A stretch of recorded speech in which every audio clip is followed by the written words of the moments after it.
Bonjour et bonne rentrée. J'imagine que comme moi, vous êtes en train de réatterrir après 2 mois passés à oublier toutes les vicissitudes de ce monde. Je vais donc vous parler ce matin d'énergie et j'aurai à peu près réussi mon coup si à la fin de cet exposé, petit A, vous avez beaucoup plus de questions que vous n'en aviez en entrant. Petit B, vous comprenez que dès qu'il y a une évolution dans le monde qui nous entoure, qu'on a du mal à comprendre, il est possible qu'il y ait de l'énergie qui se cache derrière.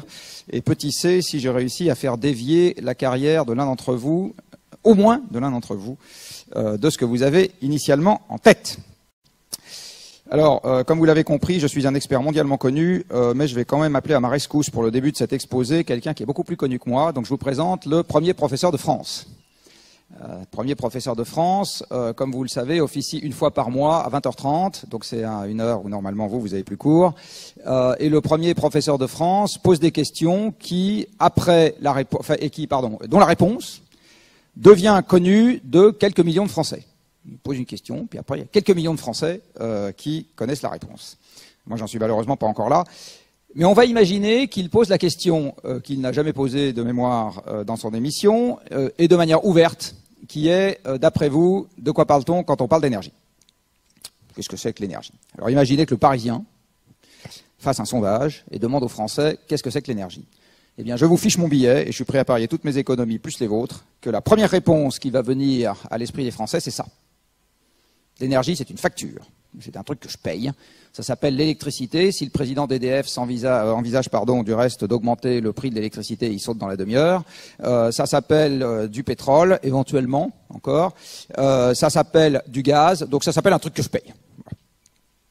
Vous avez un sous-ensemble de la population beaucoup plus restreint, chez qui le réflexe pavlovien n'est pas facture, mais économie. Vous dites énergie, les gens vont répondre économie.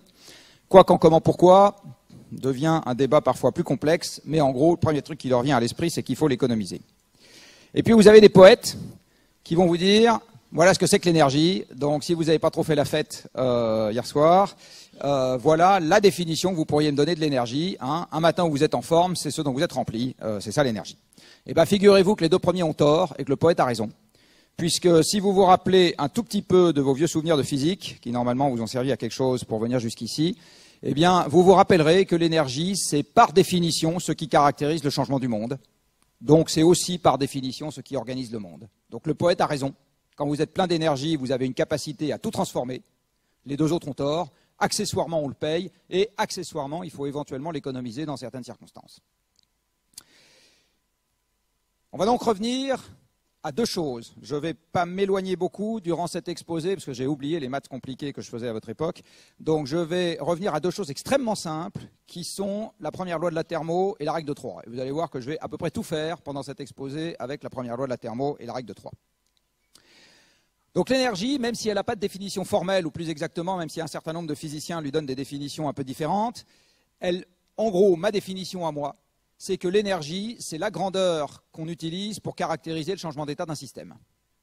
En physique, c'est ça l'énergie, c'est la grandeur qu'on utilise pour caractériser le changement d'état d'un système. Dit autrement, dès que quelque chose change quelque part, vous avez de l'énergie, et surtout symétriquement, dès que vous avez de l'énergie, quelque chose change. Donc l'idée que vous avez de l'énergie propre, c'est-à-dire qui ne changerait rien, vous savez, qui laisserait les toilettes dans l'état dans lequel on les a trouvées en entrant, ça n'existe pas. Ça ne peut pas exister à cause de la définition même de l'énergie. Quelques exemples issus de la vie courante, où vous voyez bien un système qui change et donc de l'énergie qui intervient. Quand vous avez une température qui change dans un système, ça peut être une pièce par exemple, eh bien vous avez de l'énergie qui entre en jeu. Quand vous avez la vitesse relative d'un objet qui change, eh bien vous avez de l'énergie qui entre en jeu. Quand vous avez une forme qui change, vous avez de l'énergie qui entre en jeu. Vous avez dans l'industrie des tétrachiers de machines dont la fonction est de changer la forme d'un objet. Quand vous avez une composition chimique qui change, vous avez de l'énergie qui entre en jeu, et les fameuses calories qui passionnent tant les magazines féminins à partir du mois de mai, peut-être encore au mois de septembre, soit dit en passant, ne sont rien d'autre que la capacité à fournir de l'énergie, des molécules qu'on ingère, et l'énergie en question va nous servir essentiellement à chauffer notre corps, un tout petit peu à réfléchir et à se déplacer.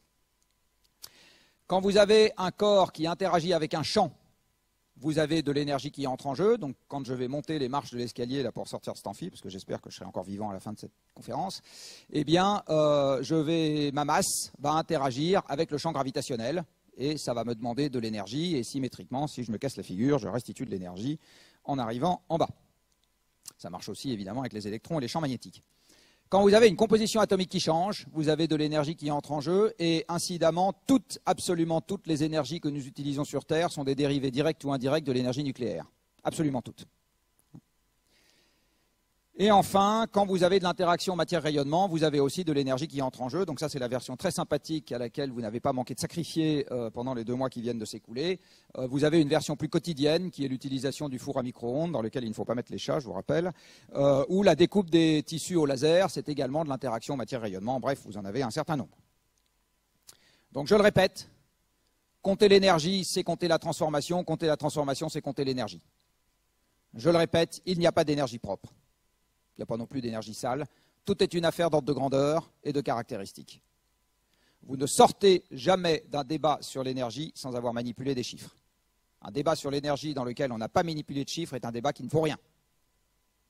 Est un débat qui ne vaut rien. Autre petite conclusion que je peux vous livrer tout de suite, le premier principe de la thermo sera toujours plus fort que les promesses politiques. Toujours. Donc toute promesse politique qui présuppose de violer le premier principe de la thermo fera faillite et je suis toujours prêt à parier la totalité de ma fortune sur le fait que ça ne marchera pas. Toujours. Je vous ai dit, on ne peut pas sortir d'un débat sur l'énergie sans avoir manipulé des ordres de grandeur. Alors là, je vais en manipuler un premier qui est tout simplement de comparer l'énergie que votre carcasse et la mienne, votre carcasse un peu plus que la mienne, vous êtes plus jeune, est capable de fournir dans une journée de dur labeur. Donc voilà un exercice auquel certains d'entre vous se sont peut-être livrés cet été, qui consiste à se lever fort tôt, sinon vous prenez des coups de soleil et vous transpirez un peu plus, à mettre un sac sur le dos et à faire en sorte que votre corps lutte contre le champ gravitationnel, ce qui s'appelle faire de la montagne. Alors on va imaginer, c'est pas du tout sexiste, c'est juste parce que ça tombe rond, que vous pesez 80 kg, on va imaginer que votre sac en fait 10 et on va imaginer que vous faites 2000 mètres dans la journée. Qui a fait 2000 mètres dans la journée cet été? Bon, donc vous raconterez aux autres. Quand on arrive au refuge ou au sommet, on est content de soi, hein. Bon, on a quand même transpiré un petit coup. Eh bien, quand vous faites cet exercice-là, qui est quand même un truc, encore une fois, qui représente pas un exploit, mais enfin quelque chose de raisonnablement sympathique sur le plan sportif, tout ce que vos jambes ont fourni, c'est un ridicule demi-kilowattheure d'énergie mécanique. D'accord? Donc vous transpirez pendant une journée, vous faites 2000 mètres de dénivelé, c'est E égale MGH, hein, c'est très facile à faire. Hein. Alors j'ai négligé dans cette affaire le fait que votre corps fait toujours un tout petit peu plus que l'altitude que vous gagnez parce que vous vous hissez un tout petit peu au-dessus des cailloux, sinon vous vous cassez la figure. Mais enfin, en première approximation, 2000 mètres de dénivelé pour un individu normalement constitué, c'est-à-dire qui ne pèse pas 150 kg ou qui n'en pèse pas 30, eh bien, c'est un demi-kilowattheure d'énergie mécanique fournie par vos jambes.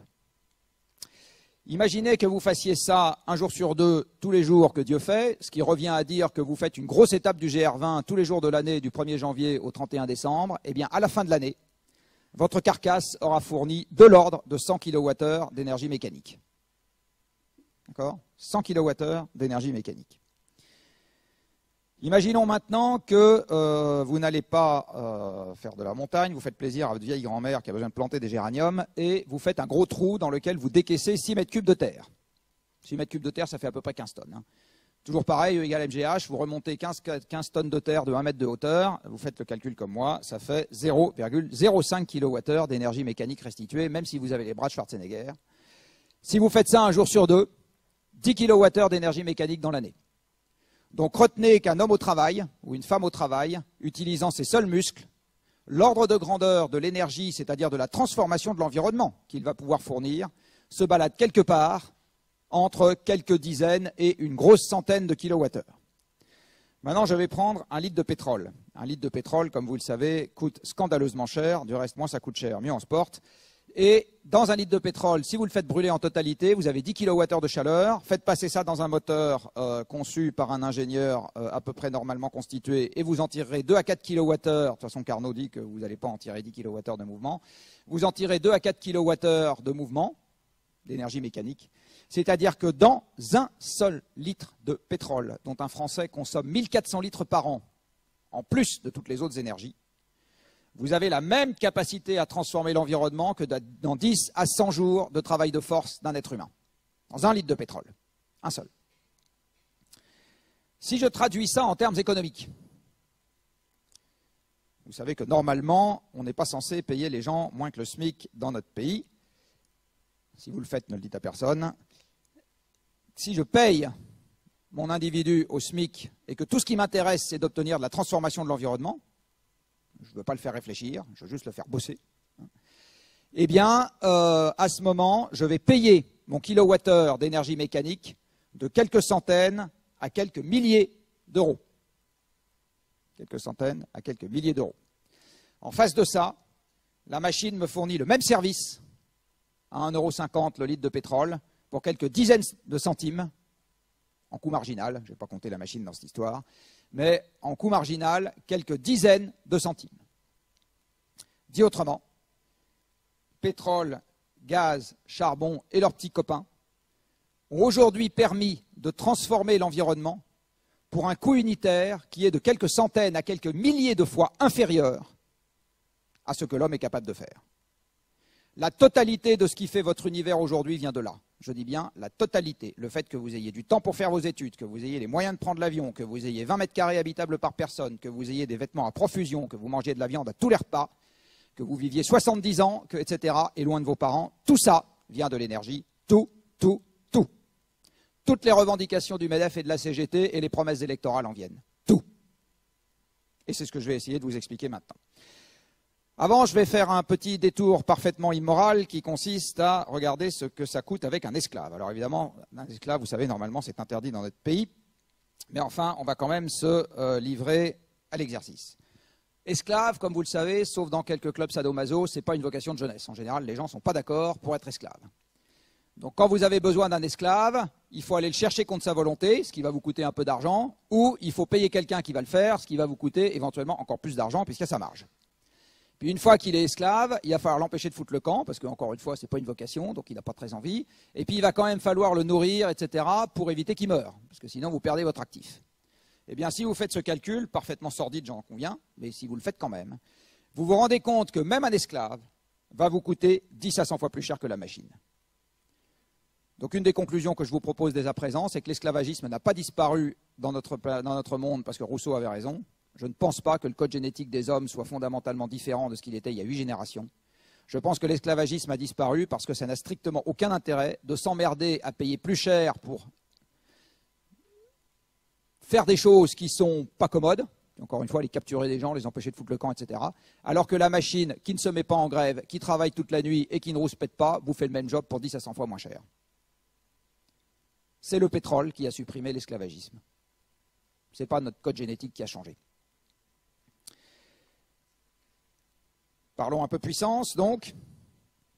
Voilà ce qu'était l'énergie parfaitement renouvelable avant que pétrole, gaz et charbon s'en mêlent. Et on avait des machines qui vous dégageaient 100 watts de puissance au maximum, éventuellement des animaux domestiqués qui vous déployaient 1 kW au maximum. Tout ça n'était pas terrible, alors que maintenant, on sait faire beaucoup mieux. Par exemple, prenez un tracteur. Eh bien, un tracteur a une puissance de quelques dizaines de kilowatts, plus de 100 si vous êtes un gros céréalier. Donc, ça vous développe la même puissance que quelques centaines de bonshommes ou une centaine de chevaux. Pour évidemment considérablement moins cher. Donc, donnez les tracteurs aux agriculteurs et vous virez 90% ou 95% des paysans des champs. C'est l'énergie qui a fait l'exode rural, j'y reviendrai juste après.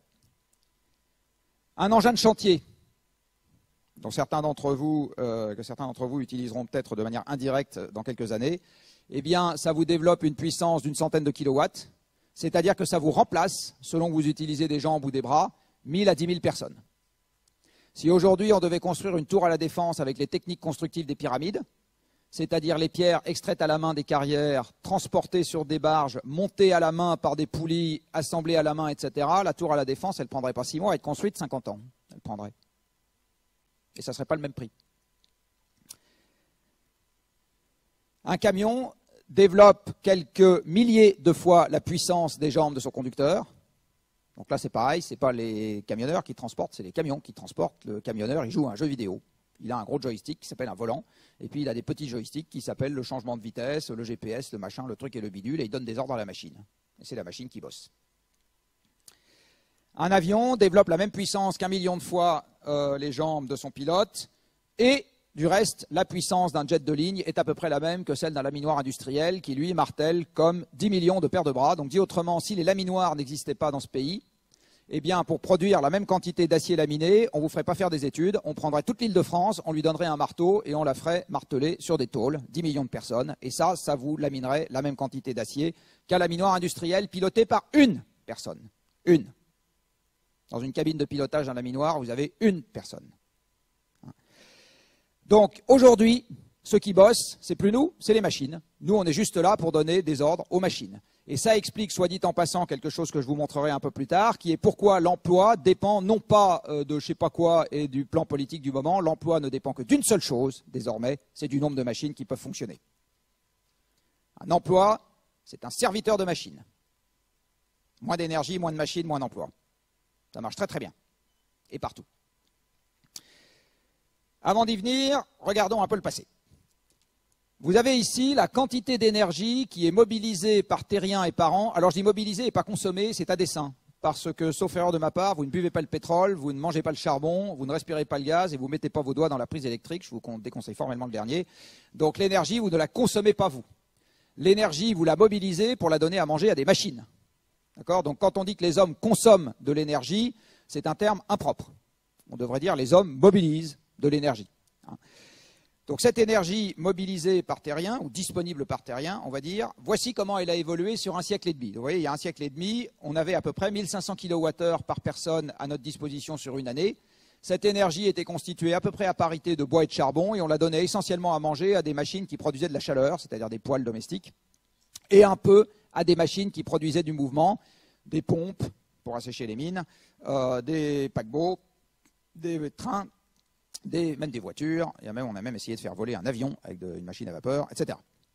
Et puis vous voyez que la quantité de charbon disponible par personne augmente, se stabilise pendant à peu près un siècle, puis recommence à augmenter sur les 10 dernières années.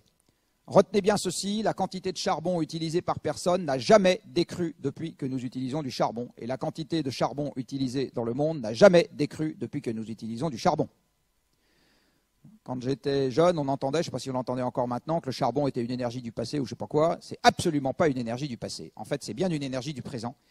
Et la raison à cela, c'est qu'après avoir fait fonctionner des trains, ce qui n'est plus le cas aujourd'hui, l'essentiel du charbon sert surtout à produire de l'électricité. J'y viendrai un peu plus tard, mais le charbon est de très très loin la première source de production électrique dans le monde.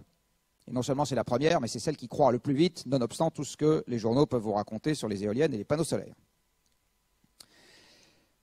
Là-dessus est venu se rajouter le pétrole, qui n'alimente pas les mêmes machines. Le pétrole alimente les machines à se déplacer et non pas des machines à faire de l'électricité.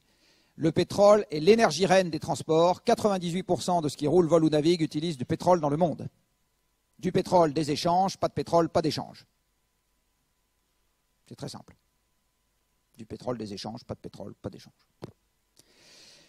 Vous voyez que plus généralement, toutes les énergies que nous utilisons aujourd'hui se sont empilées les unes sur les autres. Elles ne se sont pas du tout cannibalisées, sauf petite exception. Et ce que vous voyez tout en haut, là, le bleu, c'est ramener à chaque terrien l'éolien, le photovoltaïque, le marémoteur, le biogaz, la géothermie, l'énergie des vagues, l'énergie de la houle, l'hydrolien, enfin bon, tous les machins qui excitent les journalistes, là. Eh bien, ramener à l'individu, c'est le truc bleu que vous avez en haut. On finira à la fin de cet exposé par une petite règle de 3 pour voir si effectivement ça va faire de la croissance verte et supprimer tout le reste dans les 25 ans qui viennent.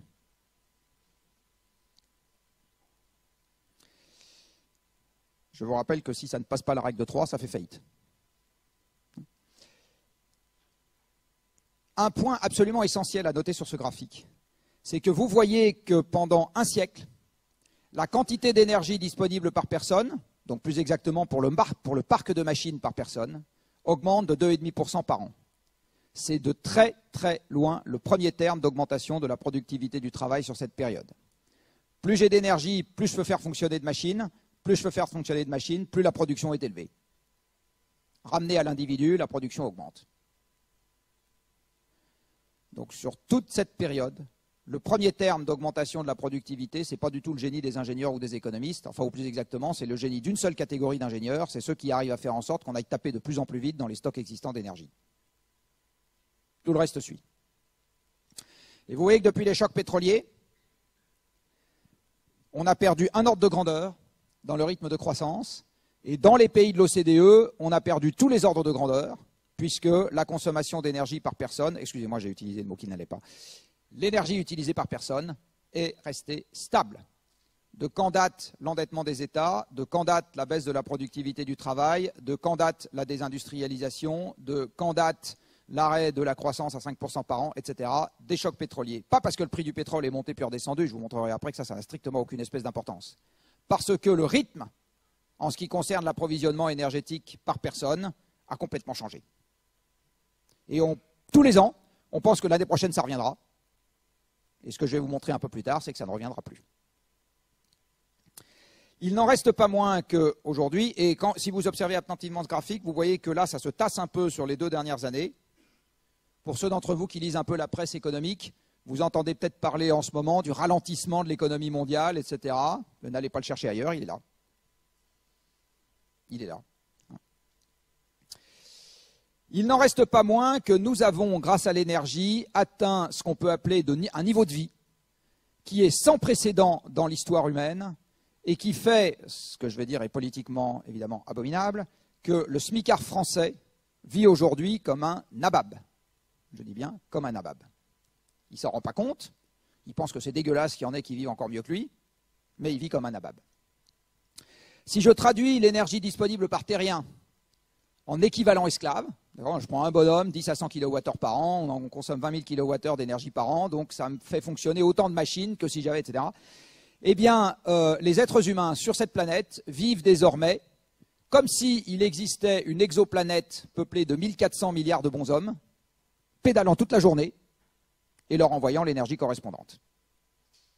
Je vous le redis autrement, un terrien vit en moyenne comme s'il avait 200 esclaves à disposition et un Français vit en moyenne comme s'il en avait 600 et vous, c'est plutôt 1000 puisque vous faites partie des CSP+. C'est ça, la réalité que l'énergie nous offre aujourd'hui.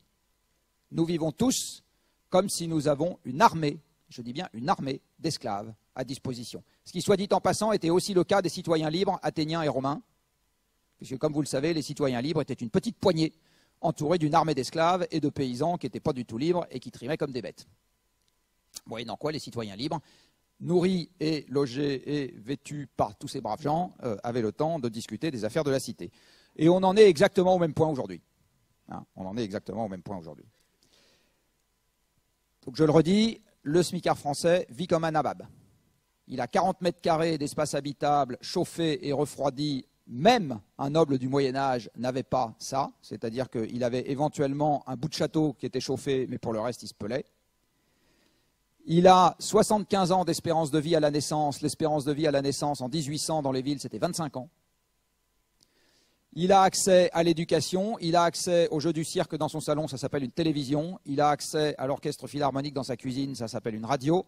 Il a accès à 30 kilos de viande par personne et par an, de viande rouge, pardon, 100 kilos tout mouillé, enfin 90 maintenant, 90 s'il y a des Belges. Ce que n'était absolument pas le régime alimentaire des Français il y a 2 siècles, etc., etc. Vous regardez absolument n'importe quoi, il a accès à tout ce qu'il veut. Et vous regardez le prix réel d'absolument n'importe quoi, une chemise, une table, une paire de lunettes, etc., qui existait déjà il y a 1 siècle et demi. C'est quoi le prix réel? C'est le temps qu'il faut travailler pour se le payer. Eh bien, ce prix réel a été divisé par un facteur de 30 à 100, selon les objets que vous regardez. Un paysan français d'il y a 2 siècles n'avait absolument pas les moyens, en 20 ans de salaire, de rembourser un logement. No way. Tout ce qu'il arrivait à faire éventuellement, Je vous rappelle d'abord qu'il dormait avec sa femme et ses enfants dans le même lit, donc les parents copulaient gaiement devant les enfants. C'est des choses aujourd'hui qu'on voit plus tellement. Enfin, il faut quand même vous rendre compte de ce que c'était que la vie ordinaire. La vie ordinaire, à 25 ans, il n'avait plus de dents. Enfin bon, la vie ordinaire du paysan français il y a 2 siècles, hein, ça n'a strictement rien à voir avec les conditions du smicard moderne. Strictement rien à voir. Et la raison pour laquelle le smicard rouspète, il faut aller la chercher chez Tocqueville, c'est consubstantiel à la démocratie. La démocratie disant que tout le monde a les mêmes droits, bah, si à l'arrivée il y a des gens qui ont plus que vous, c'est pas juste. Point. Point. Il ne faut pas aller le chercher ailleurs. Donc voici quelques-uns de nos esclaves des temps modernes. C'est un tout petit sous-ensemble évidemment parce que l'armée de machines qui nous sert aujourd'hui, c'est des dizaines et des dizaines de milliers de machines différentes. Et avec leur nourriture particulière, qui soit dit en passant nous économise du sol, puisque les esclaves anciens, humains ou animaux, ils mangeaient du sol, hein, il leur fallait une partie du sol pour se nourrir et rester en vie. Et ben nos esclaves des temps modernes, en plus, ils ont la bonne idée de manger du sous-sol. Donc ils nous laissent la totalité du sol pour nous. Et ça permet d'avoir quelques centaines d'esclaves énergétiques à notre disposition. Alors la nourriture de ces esclaves énergétiques, aujourd'hui, c'est essentiellement ce qu'on appelle des combustibles fossiles, et le dictionnaire est bien fait. C'est des résidus de vie ancienne. Donc le charbon, c'est des résidus de végétaux, le pétrole et le gaz, c'est des résidus de plancton. Et ces combustibles fossiles ont 2 caractéristiques. Tout est en anglais, hein, parce que je suis un feignant, de temps en temps je fais des trucs en anglais, donc je ne change pas les graphiques, mais vous êtes des anglicistes distingués, donc je pense que vous comprendrez sans problème. Tous ces combustibles fossiles ont 2 caractéristiques, ce sont ce qu'on appelle des énergies de stock, c'est-à-dire que le temps caractéristique de reconstitution du stock est tellement élevé, quelques dizaines de millions à quelques centaines de millions d'années, qu'en première approximation, on peut considérer que le stock est donné une fois pour toutes. Hein, c'est ce qu'on appelle des énergies de stock. Donc c'est le cas du charbon, du pétrole et du gaz. Et par ailleurs, comme c'est des résidus de vie ancienne, ça contient du carbone, et quand vous oxydez du carbone, vous faites du CO2, il n'y a pas tellement moyen de faire autrement. Donc les énergies dites fossiles ont 2 caractéristiques en commun. Leur quantité est donnée une fois pour toutes, et quand on s'en sert, ça fait du CO2. Je vous disais tout à l'heure que l'électricité était dans le monde pour une large part faite au charbon. Vous avez ici la décomposition de la production électrique dans le monde sur les dernières dizaines d'années. Ce que vous voyez, c'est que le charbon est celle qui arrive en tête aujourd'hui, et c'est une énergie fossile. Ensuite arrive le gaz, qui est une énergie fossile. Vous avez encore du pétrole, et vous voyez qu'en valeur absolue, ce n'est pas tellement différent de ce que vous aviez il y a 40 ans. Ce n'est pas très différent. Alors évidemment, le reste est dû se rajouter par-dessus, donc en part relative, ça a beaucoup baissé, mais il y en a à peu près la même quantité. Et en ce qui concerne les ENR, la première, et de très loin, c'est l'hydroélectricité. Vous voyez sur ce graphique ce qui excite le journal, et dans ce qui excite le journal, le solaire, vous ne le voyez même pas. Il existe, hein, il est là. Hein. Il est coincé entre le vert et le rose, et vous ne le voyez même pas, tellement c'est ridicule. Vous ne le voyez même pas. D'accord. Ceci allant avec cela, voilà à quoi ressemble la répartition des émissions de gaz à effet de serre dans le monde. Alors ça, c'est un graphique perso que j'ai fait, avec à la fois les consommations énergétiques et la répartition grossière au sein de certains usages, au sein de certaines énergies des usages. Et ce que vous voyez, c'est que les centrales électriques à charbon, à pétrole et à gaz, mais surtout à charbon, représentent plus d'un quart des émissions de gaz à effet de serre mondiales, toutes activités confondues. Retenez que les voitures particulières, c'est 5%, les camions, c'est 5%, les bateaux, c'est 3%, le transport aérien, c'est 2%, les centrales électriques à charbon, c'est 20%. Il y a un truc absolument incontournable si on veut régler le problème du changement climatique, c'est tuer le charbon. C'est juste non négociable.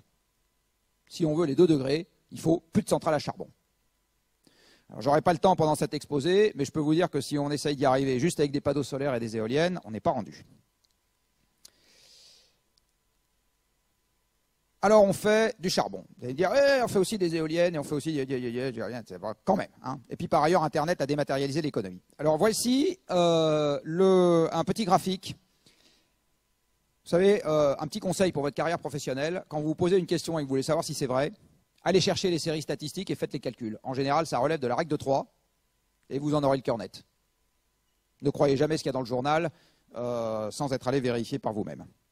Des fois, vous aurez des surprises.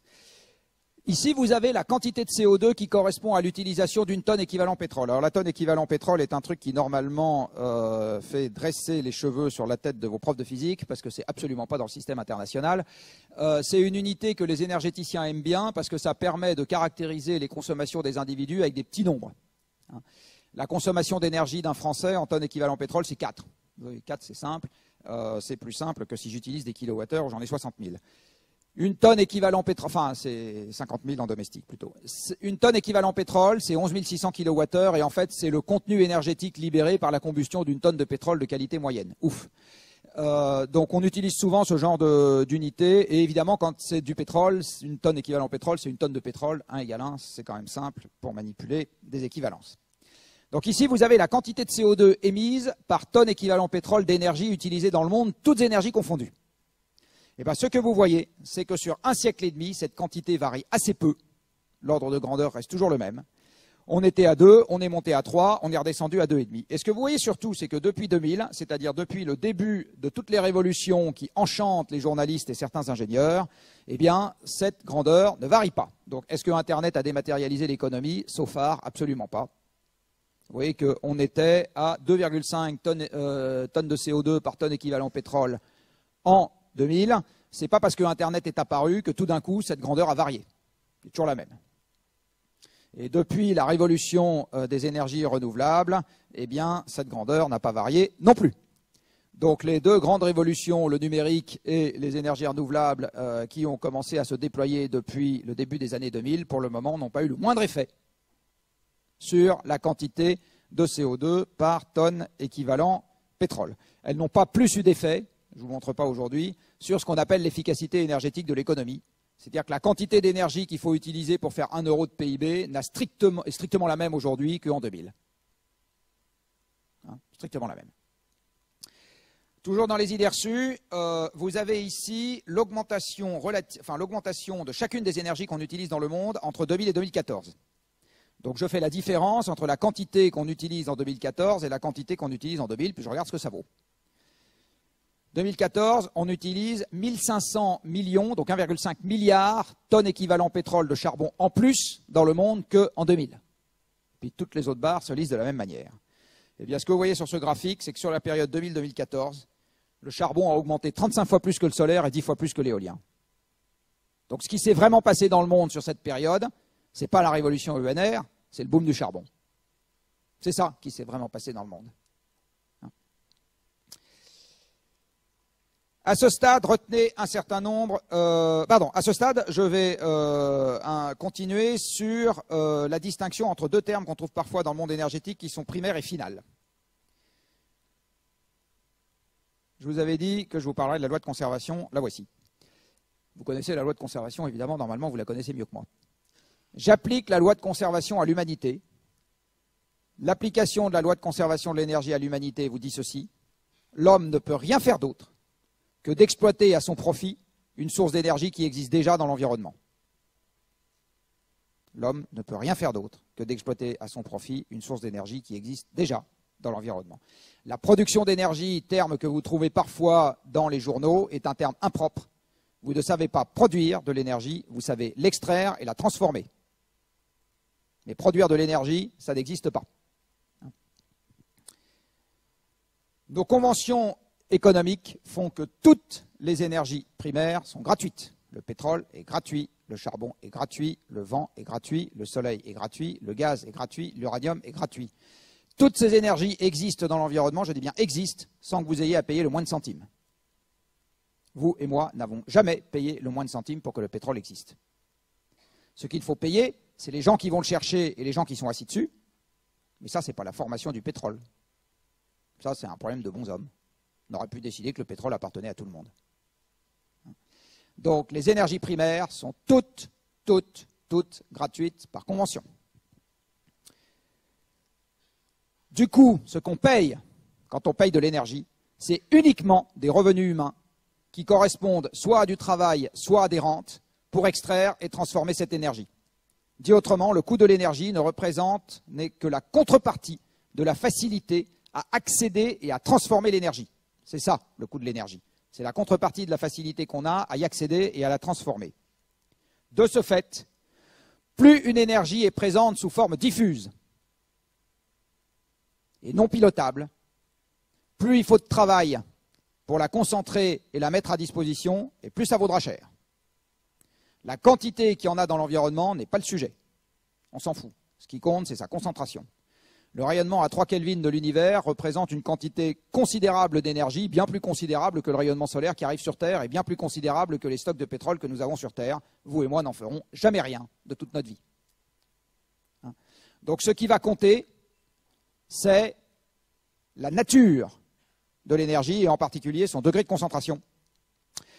Et de ce point de vue, le pétrole représente l'optimum de ce que l'humanité utilisera pendant sa vie. Quand vous êtes passé des ENR, parce que je vous rappelle que c'est ça l'historique des hommes, c'est d'abord les ENR, c'est d'abord le bois, d'abord le soleil, d'abord le vent, qui a fait avancer les premiers bateaux, et d'abord la traction animale, tout ça est parfait, d'abord les esclaves, tout ça est parfaitement renouvelable. Donc quand on est passé des ENR au charbon, on a gagné un cran en termes de facilité d'accès à des stocks. Quand on est passé du charbon au pétrole, on a encore gagné un cran, et depuis le pétrole, on descend. Le gaz, c'est moins pratique que le pétrole, le nucléaire, c'est moins pratique que le gaz, et les ENR modernes, c'est encore moins pratique que le nucléaire. À chaque fois, vous perdez un cran.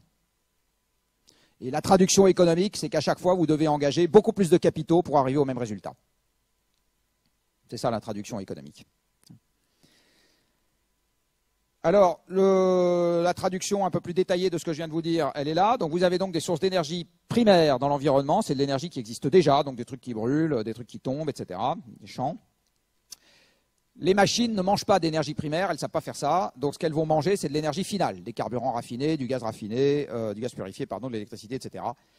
Passer de l'énergie primaire à l'énergie finale, c'est l'objet du système énergétique. Donc, ce qu'on va trouver dans le système énergétique, c'est tout ce qui permet de passer du primaire au final. À nouveau, la loi de conservation intervient. Vous avez toujours autant ou moins d'énergie finale que vous aviez d'énergie primaire. Et entre les deux, vous avez éventuellement ce qu'on appelle des pertes. Par exemple, quand vous transformez de la chaleur en électricité, vous avez des pertes. M. Carnot vous dit que le rendement est plafonné. Les pertes standards des centrales thermiques dans le monde, c'est 2/3. Que ce soit du charbon ou du nucléaire, ne change strictement rien à l'affaire, c'est pareil. Et enfin, l'énergie, vous n'allez pas en disposer, ou exactement la machine, vous n'allez pas lui donner du pétrole juste pour le plaisir de lui donner du pétrole. Ce qui vous intéresse, c'est d'avoir un service derrière. On utilise parfois le terme d'énergie utile pour qualifier l'énergie contenue dans le service lui-même. Quand vous mettez de l'essence dans votre voiture, c'est de l'énergie finale. Quand vous avez du mouvement avec votre voiture, c'est de l'énergie utile. Entre les deux, avec un moteur à essence, vous perdez encore 80%, 70%. Le système énergétique, son amélioration est une affaire d'ingénieurs. C'est pour ça que tous les politiques adorent parler du système énergétique. Ça permet d'emmerder une sous-fraction de la population tout à fait minime, en faisant croire à tout le reste de la population que ça va changer sa vie tout en la laissant assise dans son canapé. Donc, les politiques adorent s'occuper du système énergétique. Ils adorent aussi s'occuper de la partie ingénieure de l'efficacité énergétique. Donc, dit autrement, s'il s'agit de faire des voitures qui consomment 2 fois moins tout en étant disponibles au même prix pour les consommateurs finaux, ils adorent ça, mais c'est encore un problème d'ingénieur. Ce que les politiques détestent, c'est dire à la population qu'elle va faire des économies d'énergie en divisant sa surface habitable par 2. Ça, ils n'aiment pas du tout. Or, dans les économies d'énergie, vous en avez qui ne relèvent que d'une efficacité accrue des processus, et vous en avez qui relèvent de ce qu'on appelle la sobriété, c'est-à-dire que délibérément, les gens acceptent de consommer moins. Dans les deux cas de figure, vous avez besoin de moins d'énergie. Dans le premier, vous emmerdez juste les ingénieurs. Dans le deuxième, vous emmerdez tout le monde. Donc en démocratie, on privilégiera toujours la première catégorie, jamais la seconde. Et tous les dispositifs économiques qui visent à favoriser la sobriété, la fiscalité, la réglementation, etc., sont toujours des trucs que les politiques sont les premiers à ne pas aimer. Sauf si ça emmerde une sous-catégorie très précise de la population. Si je parle d'énergie finale, voilà à quoi ça ressemble dans le monde. Donc voilà l'énergie finale par vecteur primaire, par énergie primaire dont elle est issue. Et ce que vous voyez, c'est que les hydrocarbures font 80% du total, donc on est massivement dépendant des hydrocarbures, et le pétrole est dominant dans cet ensemble. Vous avez sûrement entendu que la France est un pays tout nucléaire. Qui n'a jamais entendu que la France était un pays tout nucléaire? Donc vous lisez le journal de temps en temps, c'est bien. Bon, donc la France est un pays tout nucléaire. Vous avez ici la consommation d'énergie finale en France par catégorie de secteur de consommation. Donc selon là où est la machine qui mange l'énergie, eh bien ça s'appelle résidentiel, la machine est chez vous. Tertiaire, la machine est sur vos lieux de travail, sauf les processus industriels. Industrie, c'est la machine relève d'un processus industriel. Agriculture, la machine est dans un champ, etc. C'est gradué en milliards de kilowattheures par an sur l'échelle verticale. Et maintenant, tout ce que je cercle vient des hydrocarbures, enfin des combustibles fossiles. Et je vous repose la question, est-ce que la France est un pays tout nucléaire? Ça doit pouvoir se discuter. Hein, vous êtes d'accord avec moi? Et sur le plan économique, ça se discute encore plus. Alors ce graphique a été fait à l'époque où le baril valait 100 $, mais enfin mon pronostic c'est qu'il va finir par y revenir. Donc vous avez le pétrole qui représente les 2/3 du CO2 français et quelques dizaines de milliards de dollars d'importation par an. Vous avez le gaz qui représente plus de 10 milliards d'euros d'importation par an et un quart de notre CO2. Vous avez encore du charbon. Et vous avez effectivement du nucléaire qui, selon les années, représente 0,5 à 1 milliard d'uranium importé et qui ne fait pas de CO2. Donc on peut discuter du fait que ce soit notre premier problème. En fait, on peut discuter pour d'autres raisons aussi. Je vous disais tout à l'heure, l'énergie a transformé votre vie. Alors là, je vais y revenir avec quelque chose d'assez fondamental, qui est que si aujourd'hui vous vivez dans un monde d'employés de bureau habitant en ville, c'est à cause de l'énergie. Vous avez ici la structure de l'emploi en France sur les 2 derniers siècles. Il y a 2 siècles, comme vous pouvez le voir, l'essentiel de la population active est au champ, en 2 mots, c'est-à-dire qu'elle est occupée à faire pousser des patates. Et comme c'est les 2/3 de la population active, la règle de 3 vous dit que la productivité d'un agriculteur à cette époque-là est suffisante pour qu'il arrive à se nourrir lui, plus 0,5 personnes qui fait autre chose. On est d'accord? Les 2/3 des actifs sont dans les champs. Hein. Aujourd'hui, pour info, l'agriculteur arrive à se nourrir, lui, plus 50 personnes qui font autre chose. Évidemment, ce n'est pas l'agriculteur tout court, c'est l'agriculteur plus son tracteur, sa moissonneuse-batteuse, ses silos, les trains de céréales, etc. Vous avez donc une population agricole qui est l'essentiel de la population active. Alors vous voyez que cette population agricole, elle augmente pendant quelques dizaines d'années à partir du début de cette série. Et ceci correspond à cela, c'est-à-dire que la productivité d'un agriculteur à cette époque-là ne bouge pas beaucoup d'une année sur l'autre. Par contre, les surfaces agricoles augmentent en France, puisque le minimum forestier, c'est-à-dire le maximum de déforestation en France, a été atteint en 1850. À l'époque, 15% du territoire seulement était couvert de forêt. L'Europe a entamé son processus de déforestation dans les années 1000 et l'a terminé en 1850. Et puis, vous voyez qu'après, la population se met à diminuer. Est-ce que ça veut dire qu'il y a moins de surface? Non. Ça veut juste dire qu'il y a moins d'agriculteurs parce que leur productivité augmente. Et leur productivité augmente parce que grâce à l'énergie, on commence à leur fournir en quantité croissante des outils de plus en plus efficaces pour cultiver. Des stocks de charrues qui sont mieux, des colliers de trait, des endroits pour entreposer qui sont mieux, etc. Tout ça est fabriqué par l'industrie naissante. Et puis après la guerre, l'industrie va exploser en fournissant aux agriculteurs engrais de synthèse, phytosanitaires et tracteurs. Tout ça, par exemple, a multiplié par 8 la productivité à l'hectare du blé en France, en 40 ans. Donc je mets des machines dans les champs et partout ailleurs, et à ce moment, à surface identique et à production croissante, je diminue très fortement la quantité d'agriculteurs nécessaires.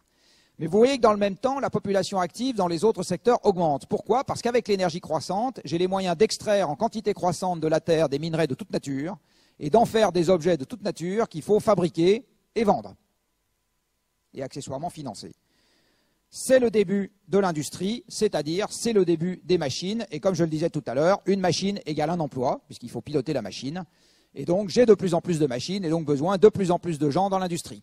Mais une fois que les produits sortent de la porte de l'usine, il faut les distribuer, il faut les vendre, il faut les financer, il faut compter, il faut les transporter, tout ça va s'appeler des services. Et puis, il faut apprendre aux gens à se servir des machines, etc. Tout ça va s'appeler des services. Les services n'ont jamais été autre chose que quelque chose d'assis sur la couche physique sous-jacente qui s'appelle l'industrie. Virer l'industrie, il n'y a plus de services. Virer l'industrie et la construction, vous n'avez plus d'amphi, vous n'avez plus d'ordinateurs, vous n'avez plus les bancs, vous n'avez plus les chaises, vous n'avez plus les moyens de transport qui vous permettent de venir ici, il n'y a plus l'école des ponts. D'accord? Donc, les services ne sont pas détachés de l'industrie, et ils peuvent vivre leur vie de manière autonome. Ça n'existe pas.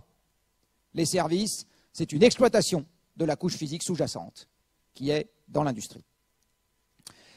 Et puis arrivent les chocs pétroliers. Alors qu'est-ce qui se passe au moment des chocs pétroliers? La quantité d'énergie disponible par personne s'arrête de croître en Occident. Mais la taille unitaire des machines, elle continue d'augmenter. J'ai pas plus d'énergie par personne, mais une taille unitaire de machine qui augmente. Traduction logique, j'ai besoin de moins en moins de gens pour piloter ces machines. Donc la production industrielle après 1974 continue d'augmenter, mais elle est faite par des machines dont la taille va se mettre à augmenter plus vite que la production globale. Et donc l'emploi dans l'industrie va se mettre à baisser. Et ce phénomène s'observe partout dans les pays industrialisés, absolument partout. Il n'empêche que la production industrielle continue d'augmenter, et donc les services que j'ai à la suite continuent d'augmenter aussi. Mais tout ça n'est plus suffisant à partir des chocs pétroliers, et je vois aussi apparaître une catégorie qui n'existait pas avant, c'est-à-dire les gens à qui je n'ai rien, je n'ai pas de machine à donner, à piloter. Dit autrement, je suis désormais tellement productif par actif à cause de toutes ces machines après les chocs pétroliers, et le monde commence déjà à me mettre un peu à l'étroit, et j'ai plus les moyens de donner un emploi, c'est-à-dire un pilotage de machine, à chaque personne qui a envie de bosser. Le chômage était de 3%, 2 à 3% de la population active avant les chocs pétroliers. Il n'y est évidemment jamais revenu. Alors ça, c'est la version dynamique. Je vais vous en donner une version statique tout de suite. Vous avez ici un nuage de points qui est fait avec, pour chaque pays qui est représenté sur ce nuage, donc il doit y avoir, je ne sais pas quoi, 150 pays là-dedans, en abscisse, la quantité d'énergie consommée par personne, et en ordonnée, la fraction de la population active qui travaille dans l'agriculture. Et tout ça concerne l'année 2011. Et vous voyez qu'en gros, vous avez une relation en 1 sur X. Dis-moi combien il y a d'énergie par personne dans ton pays, je te dirai quelle est la fraction d'agriculteurs. Ça marche extrêmement bien. J'ai donc mis des machines à la place des agriculteurs, donc j'ai vidé les campagnes. J'ai créé des industries et des services, tout ça se passe dans les villes, les services en particulier, parce que les services incluent énormément d'échanges, et les échanges sont plus efficaces quand les gens sont tassés par mètre carré. Plus vous avez de gens par mètre carré, plus la densité d'échange est importante, et donc plus les services sont efficaces. Vous avez un peu distendu les villes, parce qu'en mettant une voiture par personne, encore de l'énergie, vous avez les moyens en 1 heure de temps de parcourir une distance plus grande que si vous êtes à pied. Donc vous pouvez conserver le tissu d'échange qui est le fait de la ville, tout en l'étalant. Et nous avons donc créé dans tous les pays occidentaux, je dis bien tous les pays occidentaux, le même paysage, le même aménagement du territoire, des campagnes vidées au profit des tracteurs et des gens qui se mettent à bosser dans l'industrie et les services concentrés dans les villes. L'aménagement du territoire, c'est de l'industrie, la structure sociale, c'est de l'industrie. C'est de l'énergie, pardon. L'aménagement, c'est de l'énergie, et la structure sociale, c'est de l'énergie. Et la macroéconomie, c'est de l'énergie aussi. Donc je vais vous dire tout de suite que ce que va vous raconter votre prof d'économie, si vous en avez un, je suis désolé, je vais oser, c'est bullshit. Et je vous le dis tout de suite. Vous avez ici la représentation conventionnelle dans l'économie que j'ai apprise à l'école de la manière dont le système se présente. Donc vous avez du capital et du travail comme facteur de production, et puis à la sortie vous avez une production. Et si la production flagadouille et qu'on n'arrive pas à payer les retraites, eh bien on botte le cul des gens qui ne travaillent pas, donc on augmente l'offre de travail, on baisse le SMIC, etc. Et on dit aux banquiers d'arrêter de jouer au casino avec leur pognon et de financer l'économie réelle. Et donc le PIB repart. Vous êtes d'accord? Manque de peau, ça ne marche pas. C'est ce qu'on essaye de faire partout dans les pays occidentaux depuis 2007, c'est-à-dire depuis le moment où l'approvisionnement énergétique de l'OCDE est passé par un maximum. Ça ne marche nulle part, le PIB ne repart pas, et quand il repart, c'est que des bulles spéculatives. Ce qui est en train de se passer en ce moment avec une inflation de dette absolument colossale. Et la seule question, c'est de savoir à quand sera le prochain crack. Et tout ça ne marche pas tout simplement parce que ce n'est pas la bonne représentation du système. La bonne représentation du système, elle est très simple. La voici. Qu'est-ce que c'est que l'économie? C'est une machine à transformer des ressources. Mettez une usine à faire des bouteilles en verre au milieu du vide intersidéral, sans approvisionnement en gaz et sans approvisionnement en sable, elle ne fait pas de bouteilles en verre. Mettez un bateau de pêche sur la mer, sans poissons à pêcher et sans gasoil dans la cuve du bateau, vous ne pêchez rien du tout. Donc ce qu'il faut pour que l'économie fonctionne, c'est que vous ayez des ressources à transformer, et notre système productif n'est qu'une immense machine à transformer des ressources. Tout ce que vous avez dans cette salle, tout ce que vous verrez du début de la journée à la fin, tout ce que vous verrez de votre naissance à votre mort, ça n'est rien d'autre que des ressources naturelles transformées ou non par notre activité. C'est rien d'autre que ça. Sauf que, il y a 2 siècles, il y a des petits malins, à juste titre à l'époque, qui ont dit les ressources, on s'en occupe pas, c'est gratuit. Pourquoi est-ce qu'ils ont dit ça? Parce qu'il y a 2 siècles, il y a moins d'1 milliard de bonshommes, la productivité par personne est 50 à 100 fois inférieure à ce qu'elle est aujourd'hui, donc le stock est immense au regard de nos possibilités de transformation d'une petite partie du stock, et vous savez que si le stock est infini, en première approximation, delta stock est nul, et on ne va quand même pas s'emmerder à trimballer partout comme le savant cosinus d égale 0 dans nos équations, donc on oublie le stock. 2 siècles après, les ordres de grandeur ont changé d'un facteur 10, 100 000, 1 million parfois. On oublie toujours le stock. Et c'est emmerdant parce que là, delta stock est plus du tout nul, du tout. Et dans la transformation des ressources, notre pauvre carcasse compte pour 1, pendant que les machines qui mangent de l'énergie comptent pour 200. C'est le rapport de 1 à 200 dont je vous parlais tout à l'heure. Alors une fois que vous avez cette représentation avec les mains, tout devient très clair. Si vous n'avez pas assez d'énergie, vous n'aurez pas assez de production, même si les banquiers sont sympas, même si les gens se lèvent le matin, et même si vous avez plein de ressources. C'est aussi con que ça. Très accessoirement, si vous manquez de ressources, vous aurez aussi un problème sur la production. Donc ça, c'est une théorie très très simple, et vous allez voir qu'elle colle très très bien avec les données qui s'observent. Vous avez ici le PIB mondial, reconstitué depuis l'an 0. Alors pendant 1000 ans, pas de promesse électorale sur la croissance à faire, il n'y a pas de croissance. Ça simplifie quand même assez le problème. Il n'y a pas besoin de promettre la Lune, puisque personne ne s'attend à avoir la Lune. Jusqu'au début de la révolution industrielle, il y en a, mais enfin, il faut un microscope avec l'échelle de cette courbe pour la voir. 0, vraiment pas grand-chose. Donc, en première approximation, il n'y a toujours pas de croissance. Et puis arrivent les combustibles fossiles, et crac, 3% par an. C'est merveilleux. C'est merveilleux. À Disneyland, juste à côté d'ici, ils ne font même pas pareil. Malgré tous les magiciens issus des dessins animés de Disney. 3% par an. Merveilleux. Bon, question.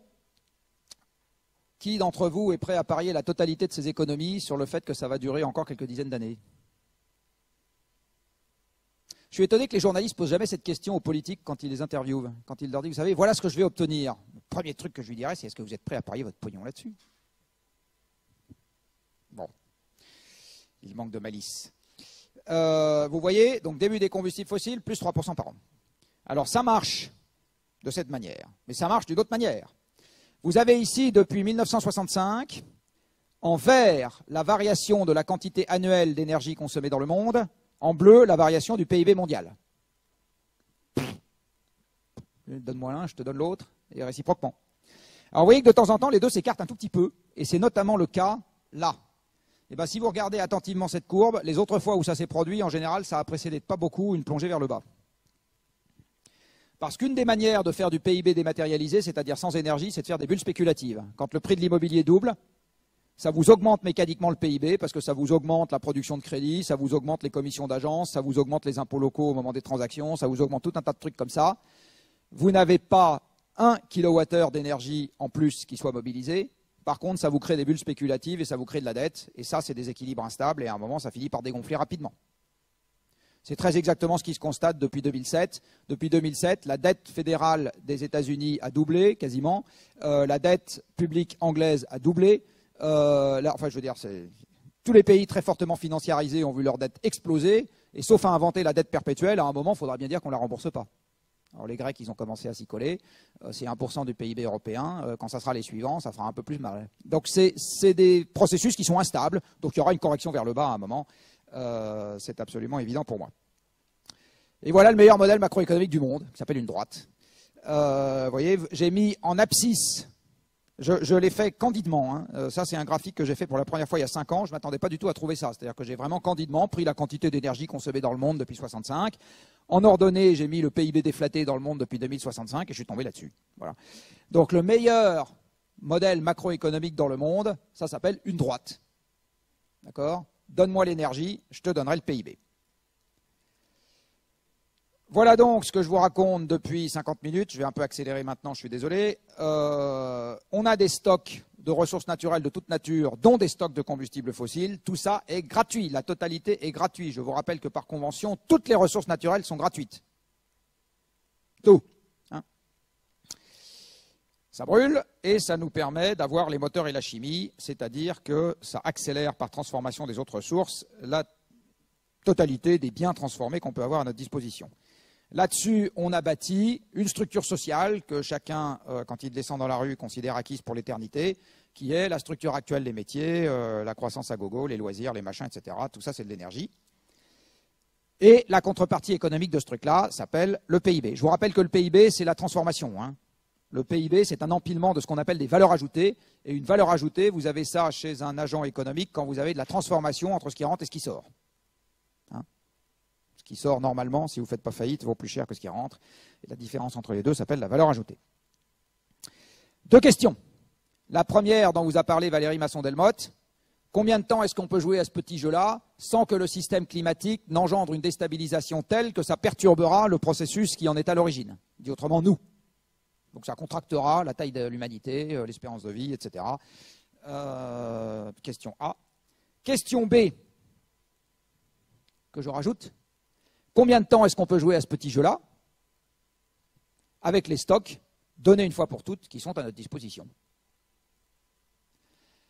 Pour des raisons qui tiennent à la manière dont fonctionnent les médias, j'y reviendrai au moment des questions parce que je ne vais pas me lancer là-dedans tout de suite, il se trouve que le premier sujet, celui du bas, est déjà en train d'appliquer ses effets depuis les chocs pétroliers sans qu'on s'en rende compte, alors que le sujet du haut commence seulement à appliquer ses effets maintenant, sans qu'on s'en rende compte aussi du reste, parce que pour moi, le printemps arabe et Daesh trouvent ses racines pour partie dans un problème de changement climatique. Et là aussi, j'y reviendrai s'il y a des questions. Donc, juste on ne comprend pas. Mais c'est ça les deux questions. Alors je vais commencer par celle du bas. Je vous rappelle que quand on tape dans un stock de départ qui est donné une fois pour toutes, les maths interdisent que l'extraction annuelle en provenance de ce stock soit indéfiniment croissante. Ça, vous êtes d'accord avec moi. Les maths interdisent même que l'extraction annuelle en provenance de ce stock soit indéfiniment constante. Et en fait, il y a un théorème, je crois que c'est une variante du théorème de Rolle, enfin je sais le démontrer, mais je ne me rappelle plus de son nom, qui vous dit que si vous tapez dans un stock de départ qui est donné une fois pour toutes, eh bien l'extraction annuelle de ce stock est nécessairement nulle à moins l'infini, nulle à plus l'infini, et passe par un maximum entre les deux. L'extraction cumulée, c'est-à-dire l'intégrale de la courbe, est au plus la valeur du stock de départ. Donc quand vous tapez dans un stock de départ qui est donné une fois pour toutes, vous aurez un pic à l'extraction annuelle. Ce n'est pas de l'idéologie, c'est des maths. Et là aussi, toute théorie politique ou sociale qui viole un théorème de maths fera faillite, exactement de la même manière que ce que j'ai dit tout à l'heure pour la loi de conservation et la règle de 3. Donc vous aurez, où il est déjà passé, un pic à l'extraction annuelle du minerai de cuivre, de la bauxite, des diamants, du platine, de l'or, du rudénium, de tout ce que vous voulez, des oxydes de bidouillium divers et variés, et évidemment du pétrole, du gaz, du charbon, de l'uranium, just name it, vous aurez un pic. Tout passera par un pic. En ce qui concerne le pétrole, la seule question, c'est est-ce qu'il est déjà passé ou est-ce qu'il est devant nous? Et la réponse courte, c'est on est dessus. On y est là. Alors en fait, ce n'est pas un pic exact, c'est plutôt le mont Aiguille, c'est un plateau zigzagant, je vais vous montrer. Alors vous savez, quand on est au pic, la dérivée s'annule. Avant le pic, la dérivée est positive, au pic, la dérivée s'annule. Alors regardons la dérivée.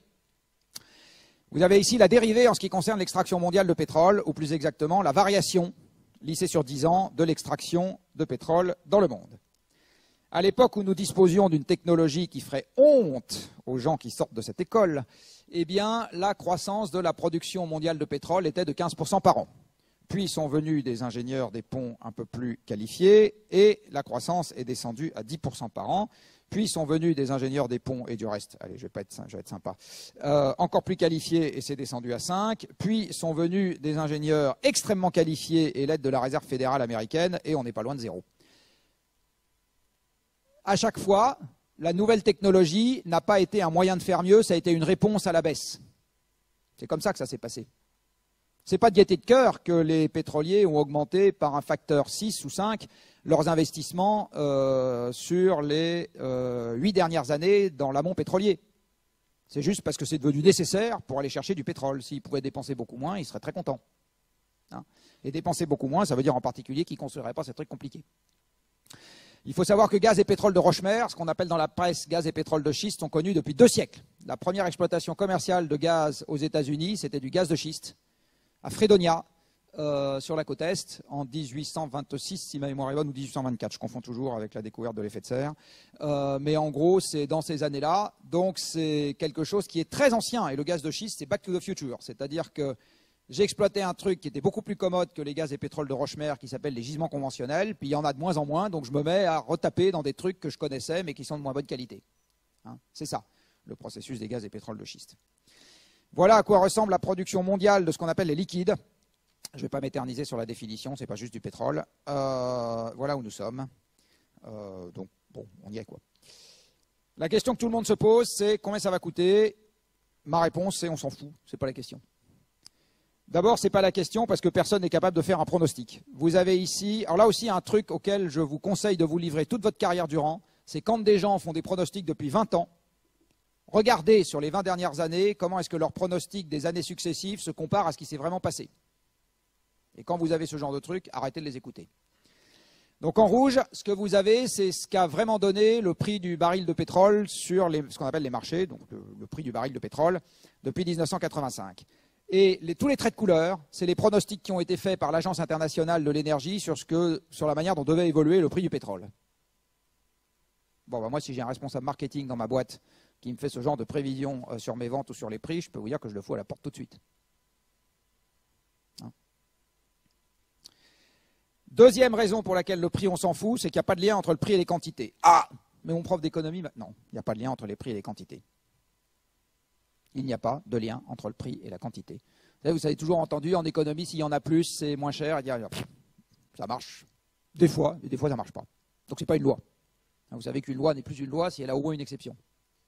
Eh bien, le rapport entre les prix et les volumes souffre énormément d'exceptions dans le monde, et le pétrole en est une remarquable. Entre 1920 et 1973, le volume de pétrole consommé dans le monde a été multiplié par plus de 20, le prix est resté constant. Il n'y a pas vraiment d'élasticité prix-volume. Après les chocs pétroliers, pendant une grosse dizaine d'années, le prix a fait n'importe quoi avec un volume qui est resté quasi constant. Puis, de nouveau, le prix s'est mis à osciller autour de 30 $ constant le baril, alors que la quantité consommée augmentait de 25%. Puis, depuis le début des années 2000, la quantité consommée varie très peu, avec un prix qui fait absolument n'importe quoi. En fait, la seule chose, là aussi j'y reviendrai s'il y a des questions, qu'on est capable de théoriser, à mon avis, en ce qui concerne le pétrole, c'est que quand la quantité disponible devient contrainte, le prix devient oscillant. Donc si on laisse faire le marché pour que les gens économisent du pétrole en période de pétrole contraint, vous n'aurez pas le signal prix parce que le prix fera n'importe quoi. Mon travail descendra et mon travail descendra, etc. Et je fais partie des gens qui n'ont jamais affirmé que quand le pétrole deviendrait contraint, son prix allait augmenter indéfiniment. Je n'y ai jamais cru et j'ai toujours cru que le prix deviendrait oscillant. Donc ce qui est en train de se passer en ce moment avec le baril qui redescend à 40 $, parfaitement normal pour moi. Puis ça va remonter, puis ça va redescendre, etc. Il n'y a pas plus de lien entre le prix du pétrole et le PIB mondial. S'il y avait un lien entre les deux, si je fais un graphique en mettant en abscisse le prix du baril de pétrole et en ordonnée le PIB mondial, eh bien mes nuages de points devraient s'organiser le long de quelque chose qui ressemble à une hyperbole. Donc quand le baril augmente, le PIB baisse, et quand le baril diminue, le PIB augmente. Vous voyez, ce n'est pas du tout ce qui se passe. Le PIB peut augmenter avec un prix du pétrole qui baisse, il peut augmenter avec un prix du pétrole qui monte, il peut augmenter avec un prix du pétrole qui baisse, il peut augmenter avec un prix du pétrole qui monte, et il peut augmenter avec un prix du pétrole qui baisse. Il n'y a aucun lien entre le PIB mondial et le prix du pétrole. Aucun. Aucun. C'est un jeu à somme nulle. Si le prix du pétrole augmente, eh ben les producteurs s'en mettent plein les poches et les consommateurs souffrent, point. Et après, le Qatar nous achète le PSG, les galeries farfouillettes, et tout va bien. Il n'y a pas de lien. Par contre, pour les importateurs, là, ça fait une petite différence. Les importateurs, évidemment, payent plus cher quand le pétrole vaut plus cher. Ça, on est bien d'accord. Ce qui compte en ce qui concerne le pétrole, à nouveau, c'est le volume.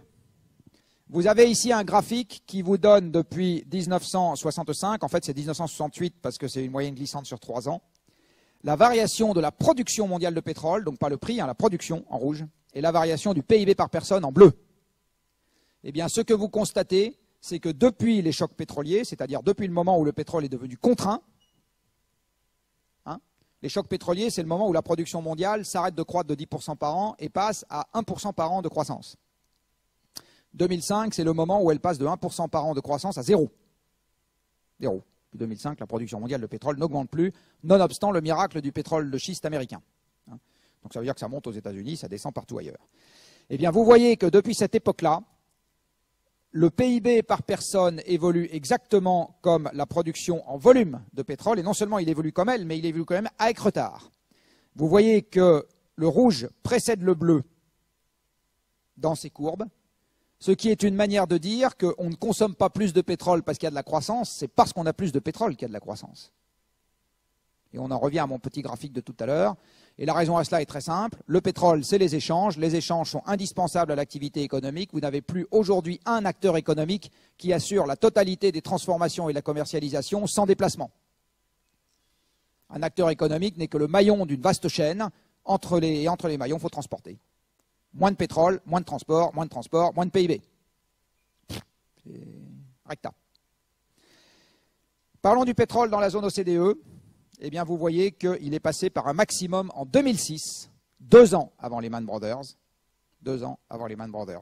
Le prix de l'immobilier aux États-Unis a commencé à baisser à la fin de l'année 2006, c'est-à-dire que le déclencheur de la crise, qui fait lui-même suite, le déclencheur financier de la crise, démarre en 2006. Le déclencheur physique de la crise démarre en 2005. La production mondiale de pétrole s'arrête de croître.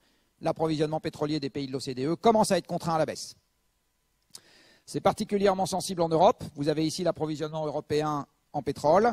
En rose, ce qui vient de la mer du Nord. En vert, ce qui est importé. Et vous voyez que depuis 2006, nous avons perdu 18% du pétrole en Europe. Pas parce que M. Borloo l'a souhaité. On n'a rien souhaité du tout dans cette histoire. C'est parce que c'est contraint. Et ça va continuer. Ça va continuer. C'est pareil pour le gaz. Depuis 2005, l'approvisionnement en gaz de l'Europe a perdu 20%. Alors là-dedans, vous avez des variations annuelles à cause du chauffage, mais peu importe. Vous voyez que la mer du Nord a entamé son déclin en 2005. Et ici, vous avez pour mémoire un potentiel du shale gaz tel que je l'estime en Europe, si tant est qu'on décide d'y aller, ce qui n'est pas nécessairement une bonne idée, mais de toute façon, même si on y va, ce n'est pas un game changer rapide. Et vous avez ici l'approvisionnement européen total en énergie, qui est passé par un maximum en 2006. Et vous voyez ce que valent les nouvelles renouvelables dans cette histoire, en violet, dans lequel on a mis à date des centaines de milliards d'euros. Je dis bien des centaines de milliards d'euros. Rien que l'Allemagne en a mis 350. Des centaines de milliards d'euros. Ça ne change pas grand-chose. Ceci allant avec cela, voilà comment évolue la production industrielle de la France. Alors c'est parce que nos politiques sont nulles, donc on a viré Montebourg et ça va mieux. Alors voilà comment ça se passe chez les Anglais. Voilà comment ça se passe chez les Danois, voilà comment ça se passe chez les Suédois, voilà comment ça se passe chez les Finlandais, voilà comment ça se passe chez les Allemands. Alors, les Allemands, ça c'est les champions du monde. Pourquoi? Parce qu'ils ont 200 milliards par an d'exportation, mais tous les pays de la Terre ne peuvent pas être exportateurs nets. Donc en fait, la croissance industrielle de l'Allemagne se fait juste au détriment de la décroissance industrielle des autres pays, du point, quoi. C'est aussi con que ça. Vous avez ici ce qui se passe pour l'Espagne, et vous avez ici ce qui se passe pour l'Italie, et vous avez ici ce qui se passe pour l'Union européenne. J'aurais pu vous montrer le Japon, c'est pareil, et même les États-Unis sont juste revenus au niveau de production industrielle qu'ils avaient en 2007. Même les États-Unis. Et ceci allant avec cela, voilà comment évolue le PIB dans la zone européenne. Donc ici, vous avez la croissance annuelle du PIB reportée sur les 55 dernières années, depuis 1960. Et si vous faites une courbe de tendance sur cette croissance, vous voyez que la croissance diminue. C'est normal. Toutes les extractions de ressources naturelles ne peuvent pas croître de plus en plus au fil des ans. Et donc le PIB, qui n'est que la contrepartie monétaire de la transformation de ces ressources, ne peut pas croître indéfiniment. Vous connaissez cette blague, c'est Galbraith, je crois, qui disait, si vous croisez quelqu'un qui croit à la croissance infinie dans un monde fini, c'est un fou ou un économiste. Et les économistes ont la seule théorie, et c'est ça leur gros avantage sur les physiciens, ils ont la seule théorie dans laquelle il n'y a pas de limite par construction. Les physiciens, ils n'ont pas de peau. Il n'y a que des limites par construction dans les théories qu'ils manipulent. Ils n'ont quand même pas de chance. L'économie, il n'y a pas de limite par construction dans sa théorie. Donc la croissance infinie est à notre portée. Bon, le seul petit bémol, c'est que la théorie n'est pas bonne. Parce que quand vous essayez de prédire ce qui va se passer avec la théorie, ça ne marche pas. Mais bon, c'est sympa quand même. Vous avez ici la même chose sur la zone OCDE, et vous avez ici la même chose sur le monde dans son ensemble. Donc retenez une première chose à l'issue de cette démonstration, c'est que pour des raisons énergétiques, la croissance durable ne reviendra pas dans la zone OCDE, et c'est avec ça que vous allez devoir vivre. Et mon sentiment, c'est qu'il va même y avoir de plus en plus des marges d'escalier dans l'autre sens, et il va falloir vivre avec ça. Ça va faire partie du cadre dans lequel vous allez devoir fonctionner à l'avenir. Et moi aussi du reste. Je vais maintenant vous parler un tout petit peu de climat, même si Valérie Masson vous en a parlé, ou évidemment, je ne sais pas si elle vous a présenté ce truc-là, qui est une grande classique, qui est évidemment là pour rappeler que corrélation ne vaut pas preuve. Hein. Y a aussi quelqu'un qui, dans un mode moins taquin, avait regardé l'évolution des bateaux de pirates et la température mondiale et en avait déduit que la température mondiale augmentait parce que les bateaux de pirates baissaient. Hein. Bon, corrélation ne vaut pas preuve. Je vais juste vous rappeler quelques petits trucs. L'effet de serre, ça a 2 siècles. Je vous laisserai ça, donc vous le lirez attentivement. Et ça doit du reste, soit dit en passant, aux Français. Quand on parle du réchauffement climatique, la variation de la température, c'est le marqueur médiatique, c'est-à-dire que les médias, ils savent faire que des trucs simples, donc plus 5 degrés, ça ils ont compris, donc ils en parlent. Mais ils seraient bien inspirés de parler du reste. Par exemple, il va y avoir des variations fortes des précipitations, et en particulier, et ça c'est un petit lien avec le printemps arabe, regardez ce qui se passe sur le pourtour du bassin méditerranéen, de moins en moins de précipitations, donc une production agricole qui va de plus en plus souffrir. Une production agricole qui souffre de plus en plus avec une population de plus en plus nombreuse. Vous avez plein d'exemples historiques de ce que ça donne. Ça s'appelle des révolutions. Ça marche très bien. Ça marche très bien. Vous avez d'autres choses. Donc les rendements agricoles vont souffrir. Les écosystèmes risquent de souffrir. La biodiversité des maladies pourrait augmenter. Vous allez avoir une augmentation de l'intensité à minima des phénomènes extrêmes. L'océan se dilatant, enfin l'eau se dilatant, l'océan va monter. L'océan va s'acidifier avec des effets tout à fait inconnus sur les écosystèmes marins. Vous allez avoir une modification de la circulation à grande échelle dans l'océan. Il y a une déstabilisation déjà en cours du Groenland et potentielle de l'Antarctique de l'Ouest. Ça, j'en ai déjà parlé. Vous avez des phénomènes d'amplification dans le système qui pourraient larguer des réservoirs de carbone qui sont immobiles depuis des millions d'années. Et le point important, c'est le dernier. Quand vous faites une expérience pour la première fois, ça n'a strictement aucun sens de demander à quelqu'un de vous décrire par le menu tout ce qui peut se passer pendant l'expérience en question. Alors je vais prendre une expérience que les hommes ont fait 3 milliards de fois qui s'appelle se marier. Il y a peut-être quelques personnes dans la salle qui sont concernées. Hein. Marié. Bon, on a fait ça 3 milliards, 4 milliards de fois. Donc, bien, on a un track record. Bien, quand même, on a fait un certain nombre de fois. Bien, on peut faire des nuages de points, des régressions, des machins, des trucs, des bidules. Ben, pour autant, prenez un couple qui se marie aujourd'hui. Vous êtes infoutu de dire ce que sera ce couple dans 30 ans. Alors que pourtant, on a fait l'expérience 3 milliards de fois. Maintenant, vous prenez une expérience que vous faites pour la première fois grandeur nature, qui s'appelle réchauffer un climat de 5 degrés en un siècle, ou en 2 siècles. Ça n'a pas le moindre sens de demander à la communauté scientifique de vous faire l'inventaire précis de tous les emmerdements qu'on peut avoir dans ce cadre-là. Ça n'a pas de sens. Pas de sens. J'insiste, pas de sens. Par contre, ce qui a du sens, c'est de rapprocher ça du passé pour comprendre qu'on est en train de secouer le système dans des proportions telles que la probabilité pour qu'on n'ait pas d'emmerdement majeur est rigoureusement nulle. Ça a du sens. Et c'est ça que je vais vous dire tout de suite. Vous avez ici, je ne sais pas si Valérie elle vous l'a montré cette carte ou pas. Non. Les écosystèmes qui sont installés en Europe si on leur fout la paix, aujourd'hui. Alors si on leur fout la paix, ça veut dire quoi? Ça veut dire qu'on ne coupe pas les forêts pour faire des champs, qu'on ne coupe pas les forêts pour faire des routes, des aéroports et des écoles des ponts. Bref, on laisse les écosystèmes vivre leur vie et on regarde ce qu'on a. Eh bien, si on fait ça, voilà les écosystèmes qui sont aujourd'hui installés en Europe. Vous avez essentiellement de la forêt, ce qui veut dire que les conditions climatiques sont sympas, puisque la forêt est en général l'écosystème le plus riche en biodiversité que vous puissiez avoir quelque part si les conditions s'y prêtent. Donc vous avez essentiellement de la forêt, boréale, méditerranéenne, machin, etc. Tout au nord, il fait trop froid, donc trop sec pour que vous ayez de la forêt. Tout à l'est, il fait trop sec pour que vous ayez de la forêt, mais partout ailleurs, c'est plutôt de la forêt que vous avez. Voici l'Europe d'il y a 20 000 ans. Alors l'Europe d'il y a 20 000 ans ne ressemble pas vraiment à l'Europe d'aujourd'hui, comme vous pouvez le constater. La première chose qui se passe, c'est je ne sais pas si l'école des ponts accueille aujourd'hui des élèves suédois, danois ou finlandais, mais je peux vous dire qu'il y a 20 000 ans, ce n'était pas possible parce qu'ils étaient sous la glace. Il y avait une calotte de 3 km d'épaisseur qui était posée sur la Scandinavie, et soit dit en passant, il y en avait également une autre qui était posée sur le nord de l'Écosse, donc les Écossais n'étaient pas là pour nous emmerder au rugby, ça c'est quand même une bonne nouvelle. Vous voyez que le trait de côte passe à l'extérieur de la Grande-Bretagne actuelle.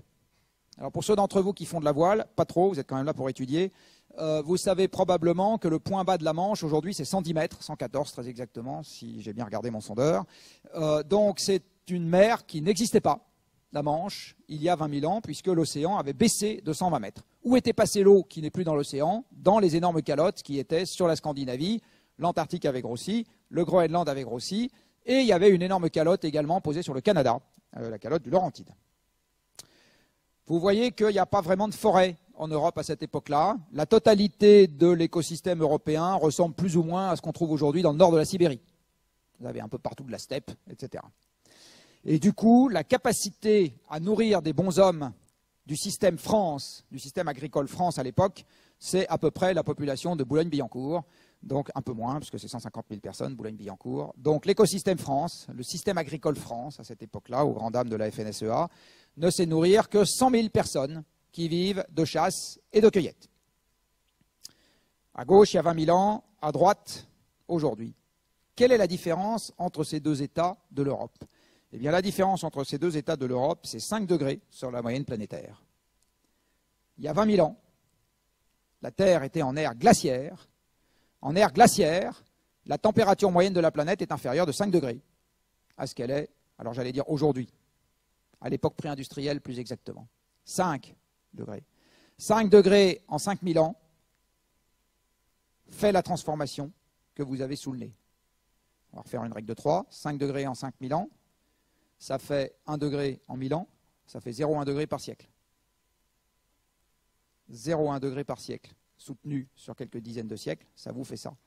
Maintenant, je vous pose la question, est-ce que vous pensez que quelques degrés en un siècle, ça va être une promenade de santé?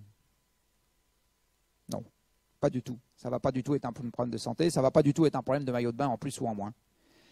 À cette époque-là, quand les gens devaient déménager, ils étaient quelques millions sur Terre. La population mondiale était de 5 millions sur le paysage de gauche. Et puis le choix démocratique n'était pas vraiment le sujet. Donc quand on devait déménager, monsieur chef de tribu prenait une grosse massue, tapait sur la tête de madame chef de tribu et des enfants chefs de tribu, tirait tout le monde par les cheveux. On prenait 3 crayons pour barbouiller la grotte d'après, 2 pagnes et un harpon, et clac, c'était terminé. Aujourd'hui, vous avez 7 milliards de bonshommes sédentaires sur Terre. Et vous n'allez pas déménager avec sur votre dos l'école des ponts, Notre-Dame, les raffineries, les centrales électriques, les routes, les usines, les ports, etc. Ça n'existe pas, ça. Et puis si vous allez vous mettre dans un endroit qui est sympa, avec 7 milliards de bonshommes sur Terre, il y a une forte probabilité pour qu'il y ait déjà des gens et ils ne seront pas d'accord pour vous voir arriver. Donc ce que signifie 5 degrés en un siècle, ou 4, ou 3, c'est essentiellement un monde qui va devenir chaotique et guerrier. C'est ça que ça signifie. Donc je ne suis pas en train de vous parler d'un maillot de bain, on s'en fout d'un maillot de bain. Je suis en train de vous parler de la stabilité politique, sociale, de l'espérance de vie et de la taille de la population. C'est de ça dont on est en train de parler. Voilà, je finis avec... j'ai été un tout petit peu long. Non, le reste, je vais garder pour les questions. J'avais dit que j'aurais une règle de 3, mais c'est pas grave. Je vais finir avec ça. Voilà, ça aurait pu durer 5 secondes. C'est ça mon résumé. Que nous le voulions ou pas, l'énergie a tout fait dans le monde qui nous entoure. À 7 millions de bonshommes sur Terre, il n'y a plus assez d'énergie pour qu'on en ait de plus en plus partout et tout le temps. Et il y a trop d'énergie fossile pour qu'on ait un climat qui reste stable. Donc qu'on le veuille ou qu'on ne le veuille pas, de toute façon, l'énergie sera le grand défi de ce siècle. Voilà. Merci.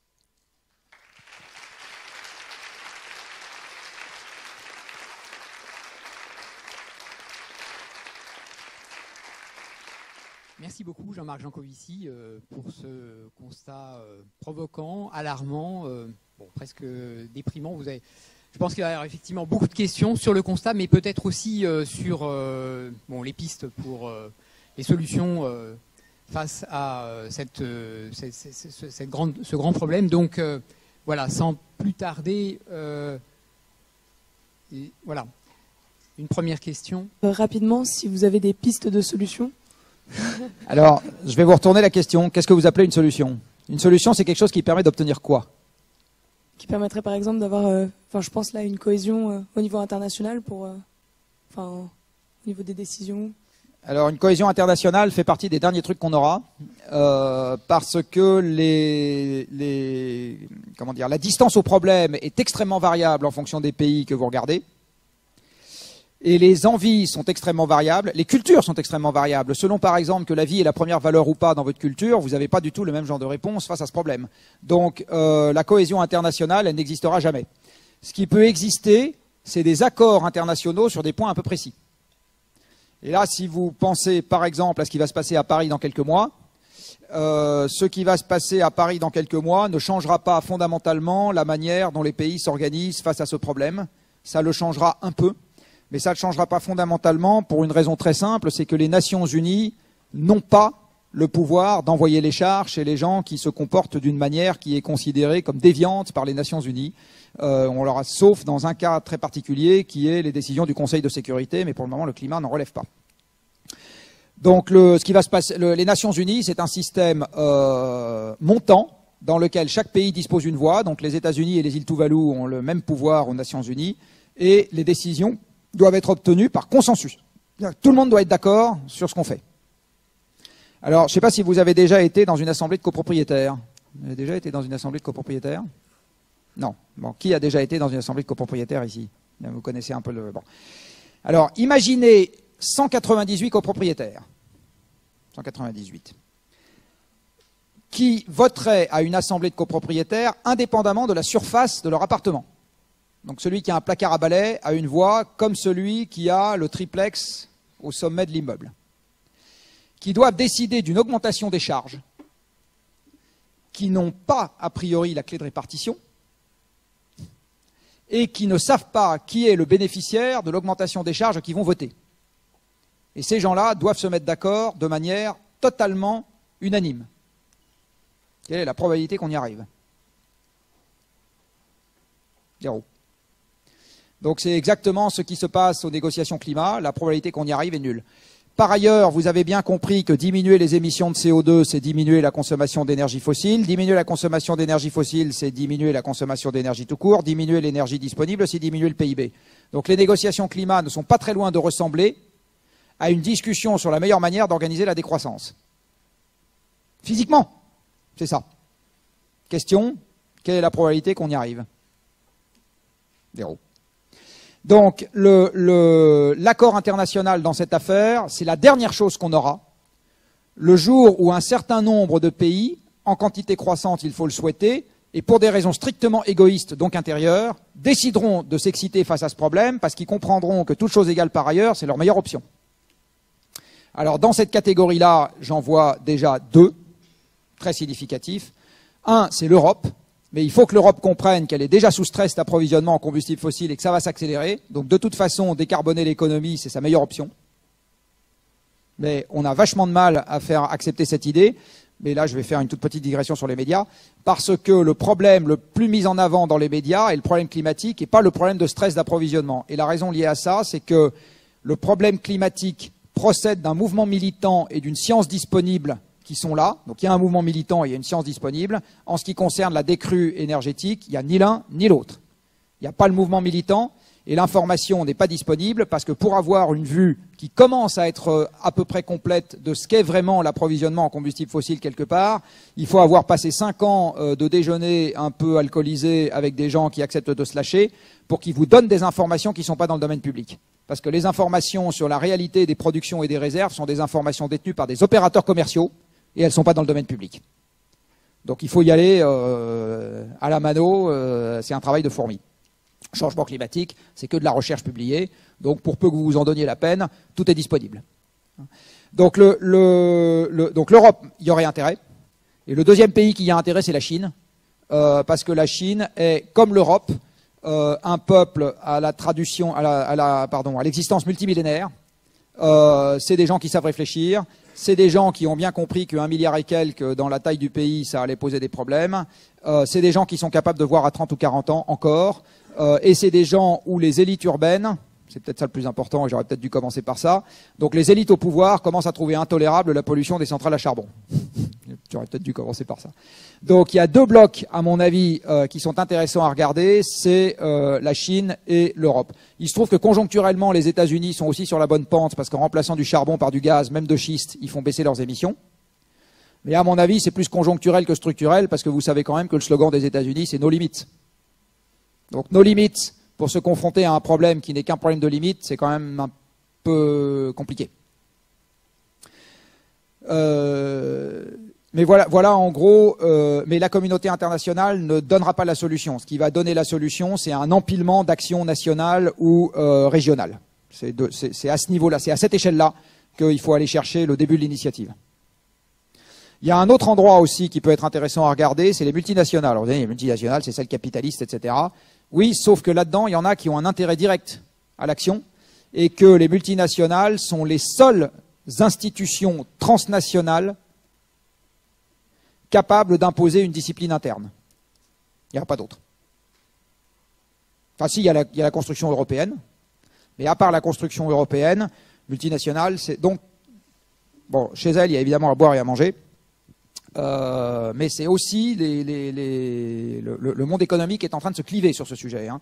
Il y a 10 ans, il était unanime à dire vous nous emmerdez avec les contraintes sur les émissions. Aujourd'hui, c'est plus du tout le discours. Et pour vous donner un exemple assez rigolo et très récent, le patron de Total aujourd'hui milite pour une augmentation du prix du CO2 en Europe. Il a dit, il est fou, il n'est pas du tout fou. C'est la condition à laquelle le gaz peut déplacer le charbon. Donc aujourd'hui, ce qui est en train de se passer, c'est que la production électrique au gaz est en train de se casser la gueule et la production électrique au charbon est en train de très bien se porter.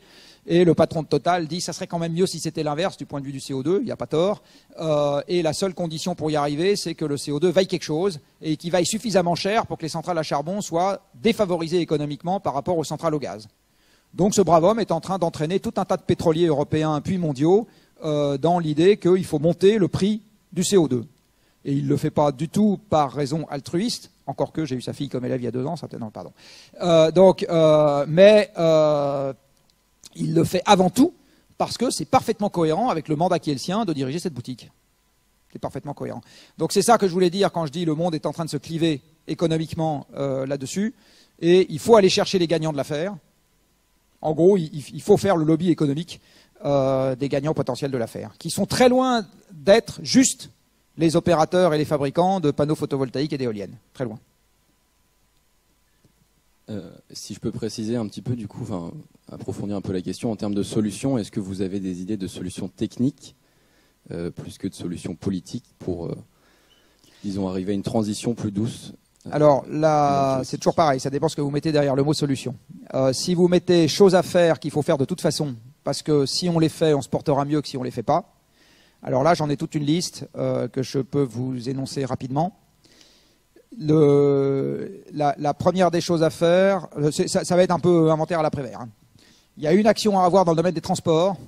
Et dans le domaine des transports, les 2 grandes marges d'action s'appellent réglementer la consommation des voitures neuves, taxer les véhicules à la détention au prorata de leur consommation, taxer de manière croissante les carburants, augmenter l'offre de bus, parce que le train est beaucoup trop capitalistique en termes d'infrastructure pour permettre de déplacer rapidement de la voiture. C'est le bus qui peut s'en charger.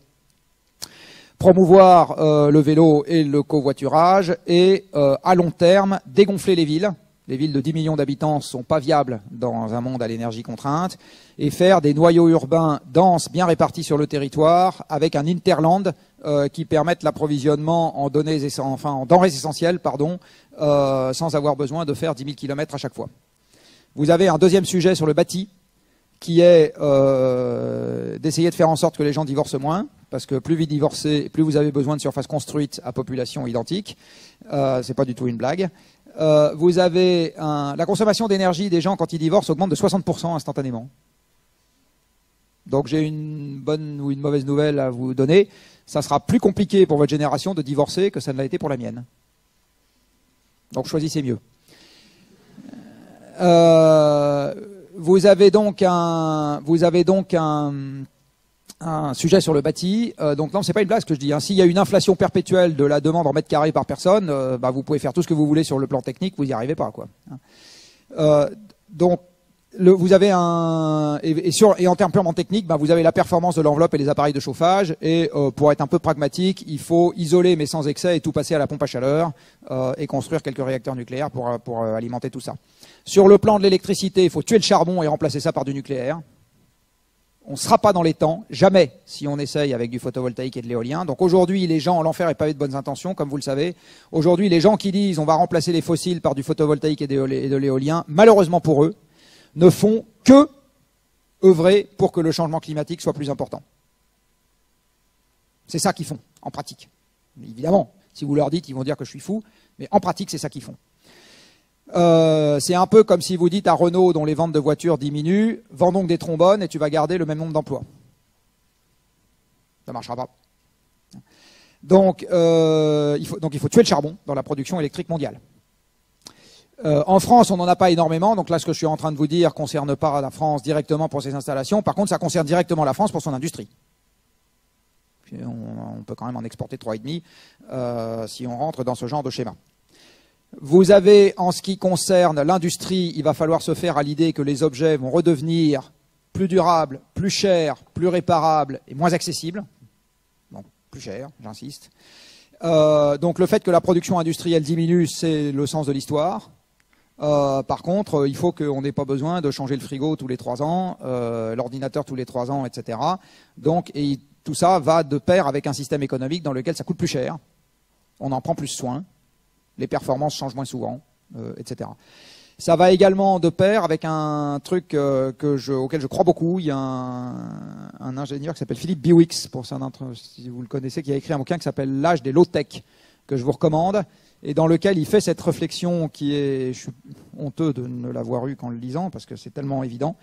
Si vous voulez recycler de manière significative, vous ne pouvez pas faire du high-tech, parce que le high-tech consiste à mélanger les 2/3 du tableau de Mendeleïev dans n'importe quel objet que vous faites, et ensuite vous n'arrivez pas à aller récupérer les éléments unitairement les uns derrière les autres. Donc si vous voulez récupérer facilement l'acier, vous ne pouvez pas faire des tas d'alliages spéciaux pour des tas d'usages spéciaux, sinon vous n'y arrivez pas, etc. Donc ce que dit Biwix, qui est frappé au coin du bon sens, c'est si on veut beaucoup recycler, il faut faire du low-tech et pas du high-tech.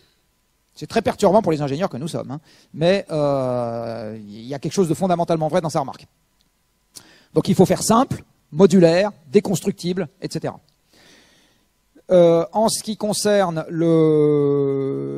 l'agriculture, pour finir, il faut remettre quelques millions de personnes dans l'activité agroalimentaire au sens large, mais pas au sens de l'industrie qui concentre tout, transforme tout et redistribue tout, mais au sens des gens qui vont s'occuper plus près du sol, donc plus localement, d'abord de remettre un peu le sol en état, mais ça concerne plus les agros que vous, et ensuite d'avoir des circuits. Il n'y a aucune raison qu'on fasse tous les poulets de France en Bretagne. Je veux dire, je ne pense pas que les poulets soient plus malheureux quand ils sont en Provence ou à Strasbourg. Enfin, en tout cas, si on leur demandait leur avis, je pense que c'est ce qu'ils diraient. Il y avait un truc qui était très simple au début pour pas avoir les emmerdements au sens propre du cochon en Bretagne et les engrais de synthèse dans la Beauce, qui était de faire chier les cochons dans la Beauce. Ça marchait très bien. Donc on a un vrai problème qui est de revenir à une forme de polyculture élevage ou un peu plus à une forme de polyculture élevage. C'est clair qu'on ne va pas mettre des palmiers dans la Beauce, mais enfin on peut quand même un peu plus diversifier les cultures, histoire d'être moins dépendant au transport aval. Il faut savoir qu'aujourd'hui, 1/3 des camions qui circulent en France transportent un truc qui se mange. Donc la vraie dépendance au pétrole du système agroalimentaire, elle n'est pas dans les champs, elle est à l'aval. Hein, elle est dans le système aval. Je spécialise, je concentre, je transforme, je distribue. Tout ça, ça ne tient pas avec une énergie en contraction. Donc il faut remettre des gens dans l'activité agricole pour mieux exploiter les mètres carrés de sol avec moins d'intrants et plus transformer, donc plus mettre de valeur ajoutée près de la production et moins dans des endroits qui sont éloignés de centaines de milliers ou de dizaines de milliers de kilomètres. Donc tout ça, il faut aussi dégonfler les unités productives. La mondialisation, ça ne marche pas avec peu de pétrole.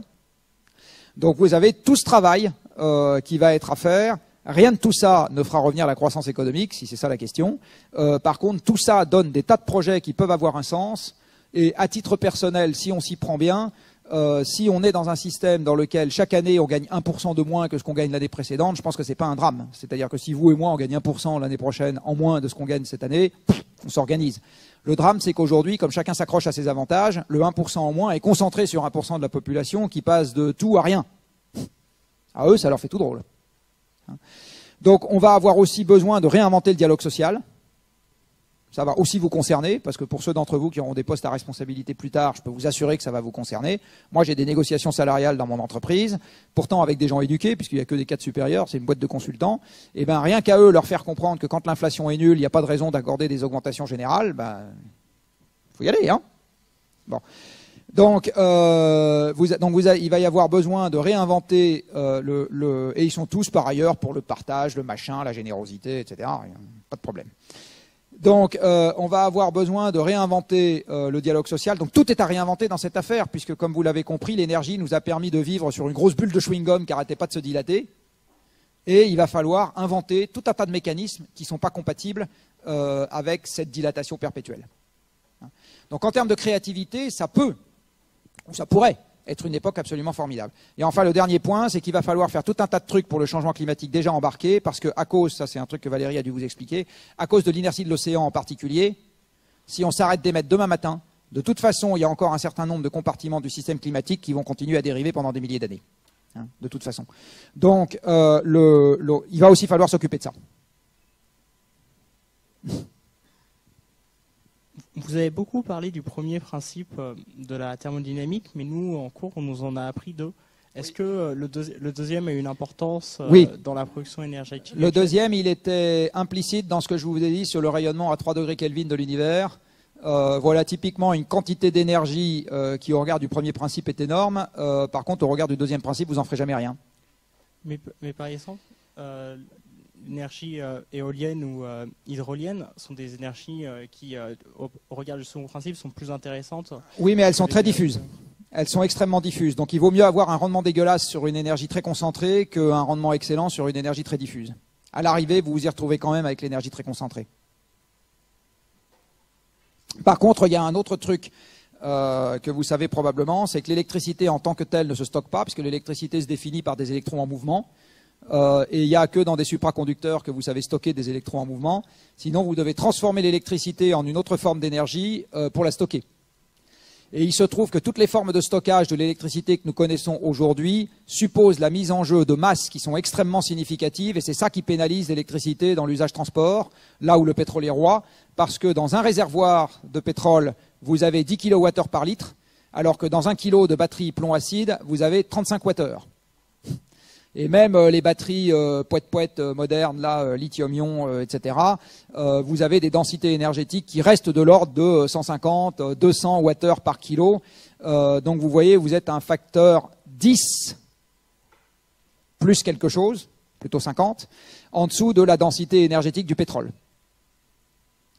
Donc l'électricité, quand vous l'obtenez, effectivement, vous l'obtenez avec un bon rendement. Quand vous devez la stocker, là, le rendement se dégrade extrêmement fortement. Bonjour. Vous semblez être assez pessimiste quant aux aboutissements de la COP21. Et vous nous avez fait un scénario assez apocalyptique sur les 5 degrés. Mais est-ce que, à votre avis, 2 degrés, c'est possible? Ou bien, alors, physiquement, oui. Est-ce qu'on va y arriver? Je ne suis pas Madame Soleil. Est-ce que c'est une élévation de température sans emmerdement? Non. Est-ce que c'est une élévation de température avec emmerdement qui sont susceptibles de diviser la taille de la population humaine par 2? Je n'en sais rien. Parce qu'en plus, ça ne sera pas le seul facteur de pression sur la taille de la population humaine. Il y aura aussi des stocks d'énergie. Et comme on va écrire l'histoire qu'une seule fois, l'attribution des causes ne sera pas simple. Certains d'entre vous connaissent peut-être un homme qui s'appelle Brice Lalonde. Non, c'est un homme remarquable. Brice Lalonde a été le directeur de campagne du premier candidat aux élections présidentielles qui était un écolo en 1974, René Dumont. C'est un franco-américain, c'est peut-être pour ça qu'il est, il est bigorné comme il l'est. Il a été de tous les coups de l'environnement depuis très longtemps. 74, ça commence à faire un peu. Et en particulier, il était ministre de l'Environnement de Mitterrand au moment du sommet de la Terre en 92 à Rio, qui est le sommet où a été signée la Convention climat. Il a fait toutes les réunions internationales sur le climat depuis lors. Toutes.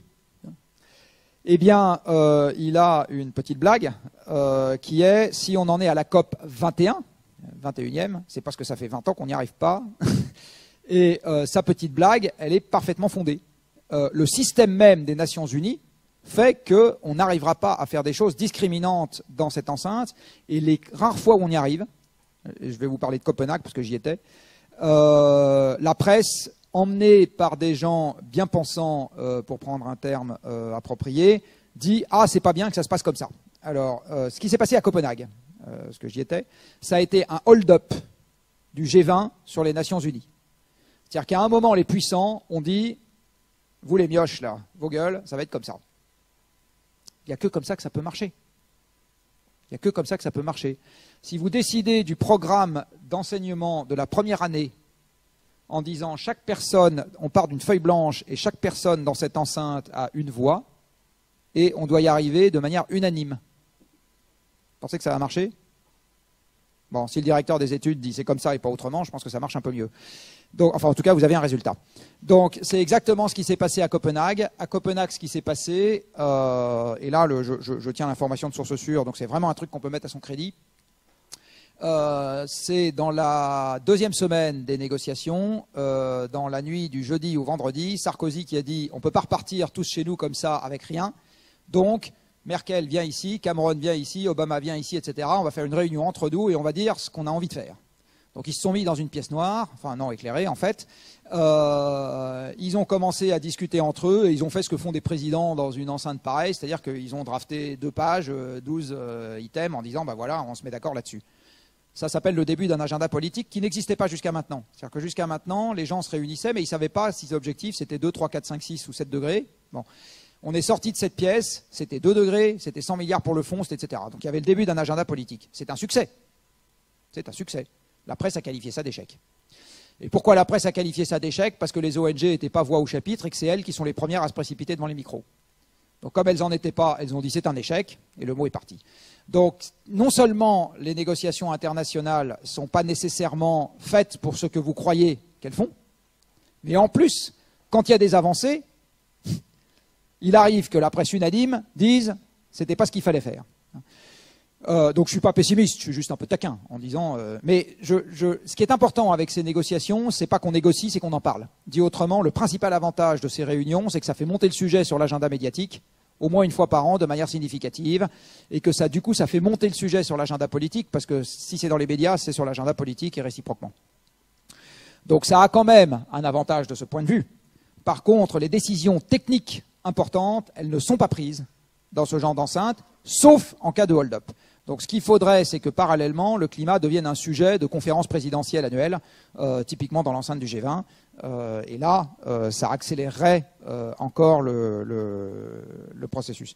Sinon, pour le reste, je ne suis pas plus pessimiste que quand je vous dis, à mon âge, je cours de moins en moins vite tous les ans. Enfin, comme ça, quoi, c'est la vie, on fait avec. Après, la question, c'est est-ce que ça m'empêche fondamentalement d'être heureux ou pas? Et si la réponse est non, parce que j'ai d'autres raisons d'occuper mon esprit, mon temps, etc., et que ça me va bien, quoi. Donc là, ce que je vous ai dit, c'est à partir de maintenant, la croissance économique, c'est du passé, enfin, sauf sursaut temporaire. Bon, bah, c'est la vie. C'est pas très grave. Ce qui est grave, c'est que ça prive de la capacité à faire tout projet qui soit compatible avec ce cadre. Ça, c'est emmerdant. Bon, mais c'est pas le cas. Nous allons prendre encore 1 ou 2 questions. Bonjour, vous avez parlé du lien entre le changement climatique et le printemps arabe. Est-ce que vous pouvez détailler un tout petit peu plus? J'ai besoin de 5 minutes. Je les ai? Alors le printemps arabe, il démarre avec 2 éléments qui sont le plafonnement de la production pétrolière mondiale en 2005 et qui est très cohérent avec le problème énergétique, et la canicule historique qu'il y a eu en Russie en 2010, qui est très cohérente avec le changement climatique. Le plafonnement de la production mondiale de pétrole en 2005, comme je l'ai rapidement dit tout à l'heure, mais je vais y revenir, a eu pour effet de tasser la croissance économique à partir de 2006-2007 dans un nombre croissant de pays. Et ce tassement de la croissance est venu percuter de plein fouet l'accumulation de dettes qui avait commencé à se développer en réponse au premier choc pétrolier où, en fait, c'est une amplification de ce qui s'est passé au moment du premier choc pétrolier, moins de pétrole par an, et du coup, on essaye de relancer l'économie avec des investissements en faisant crédit à tout le monde. Et comme l'économie ne se relance pas parce que l'énergie n'est pas là au niveau qu'il faudrait pour que l'économie reparte comme avant, eh bien, on se retrouve avec les investissements, donc les emprunts, et pas les revenus en face qui permettent de les rembourser, et donc un stock de dette qui s'accroît. Et depuis les chocs pétroliers, on a inventé la dette perpétuelle. C'est une pyramide de Ponzi, hein, l'endettement qu'on a depuis les chocs pétroliers. C'est-à-dire chaque année, j'emprunte plus pour rembourser ce que j'ai emprunté l'année précédente. Très exactement ce qu'a fait Madoff. C'est exactement la même chose. Hein. Sauf que pour le moment, Moody's dit ça vaut double A. Pour le moment. donc en 2005, le phénomène s'accélère encore. Sauf que cette fois-ci, ça craque. Vous avez un défaut et une crise financière. La crise financière provoque un rattrapage de l'économie dans l'autre sens et en 2009, moins 3% de PIB. À ce moment, quelles sont les dépenses dans lesquelles les consommateurs occidentaux vont tailler en premier? Vous avez notamment les dépenses de voyage. Et donc les touristes qui se rendaient en Tunisie et en Égypte, un peu moins en Algérie et au Maroc, décident de s'y rendre un peu moins. Baisse des recettes à l'exportation pour ces pays-là. 2010, canicule historique en Russie. La Russie produit annuellement à peu près 100 millions de tonnes de céréales, dont la moitié part en exportation sur le marché mondial. Alors, il faut savoir que le marché mondial des céréales est un marché très étroit, parce que seulement 10% de la production mondiale de céréales passe une frontière. Donc c'est un petit marché. On produit chaque année 2 milliards de tonnes de céréales, 200 millions passent les frontières en ordre de grandeur, et là-dedans, quelques dizaines de millions de tonnes sont le fait de la Russie. Ces dizaines de millions de tonnes, overnight, la Russie dit cette année, ça sera zéro. Soir de juillet, enfin un jour de juillet, la Russie dit cette année, je n'exporterai pas. Le lendemain, le cours des céréales à Chicago prenait 30%. 30% overnight. Et si vous regardez comment a évolué le cours des céréales sur l'année 2010, il a doublé dans l'année. J'en reviens à l'Égypte et à la Tunisie. L'Égypte est le plus gros importateur de blé au monde. Population en croissance, 80 millions de bonshommes, production alimentaire insuffisante. J'ai oublié un autre truc avec le changement climatique que je vous ai montré tout à l'heure, l'assèchement du pourtour du bassin méditerranéen, qui directement contraint à la baisse la production agricole de ces pays. Donc, production agricole qui n'arrive pas à croître, importateurs lourds, défaut de devise. Qu'est-ce qui se passe en 2010 et début 2011? Le prix de l'alimentation explose, puisque les céréales voient leur cours doubler, et à la suite, tout ce qui se bouffe voit son cours doubler, parce que toutes les commodités sont asservies. Donc la viande double, le lait double, l'huile double, le sucre double, tout double.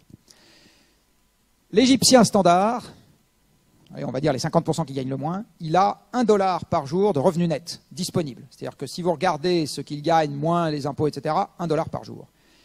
La tonne de céréales coûte $200. Si vous regardez ce que représente le doublement de la tonne de céréales pour une personne qui mange 1 kilo de pain par jour, faites le calcul, c'est une simple règle de 3. Eh bien, vous arrivez à la conclusion que le budget alimentaire de cette personne double alors qu'elle occupait déjà à peu près la moitié de ce qu'il gagne, sinon plus. 1789. Les gens sont descendus dans la rue parce qu'ils n'avaient plus à bouffer. Et parce que le gouvernement privé de devises était incapable de subventionner les importations. Prenez l'Algérie qui a du gaz et du pétrole, pas d'émeute. Prenez le Maroc qui a une alimentation à peu près autosuffisante, pas d'émeute. Prenez la Syrie, mal connectée au marché mondial à cause de son régime politique qui supportait très bien les Assad père et fils depuis 30 ans. La conjonction de la sécheresse croissante dans le pourtour du bassin méditerranéen et de la mauvaise connexion aux marchés mondiaux fait que la Syrie, par ailleurs, a aussi au même moment un problème de disponibilité alimentaire, et c'est la guerre civile, dont les conséquences sont en train d'arriver aux portes de l'Europe. Donc les conséquences du couple énergie-climat ne sont pas pour dans 352 ans, c'est pas pour le 1er janvier 2100, c'est tout de suite, là, maintenant. C'est déjà en train d'arriver. C'est déjà en train d'arriver. Voilà. Donc voilà un exemple parmi d'autres. Il y en a quelques autres que vous trouverez dans un excellent livre disponible à la vente dans quelques mois. Je suis aussi capable de vous relier, par exemple, le vote populiste à l'énergie. Je suis aussi capable de vous, là je vous en ai parlé un petit peu, les problèmes financiers qu'il y a eu aux États-Unis à l'énergie. Enfin tout ça a un déterminant énergétique fort. Donc une partie des trucs qu'on croit liés à autre chose, en fait, il y a déjà le couple énergie-climat qui est à l'œuvre sur ce genre autour de nous. Voilà, mais écoutez, le temps avancé. Donc je pense qu'on va s'arrêter là pour le temps pour les questions. Donc nous allons remercier pour Jean-Marc Jancovici pour cette conférence tout à fait passionnante. Et puis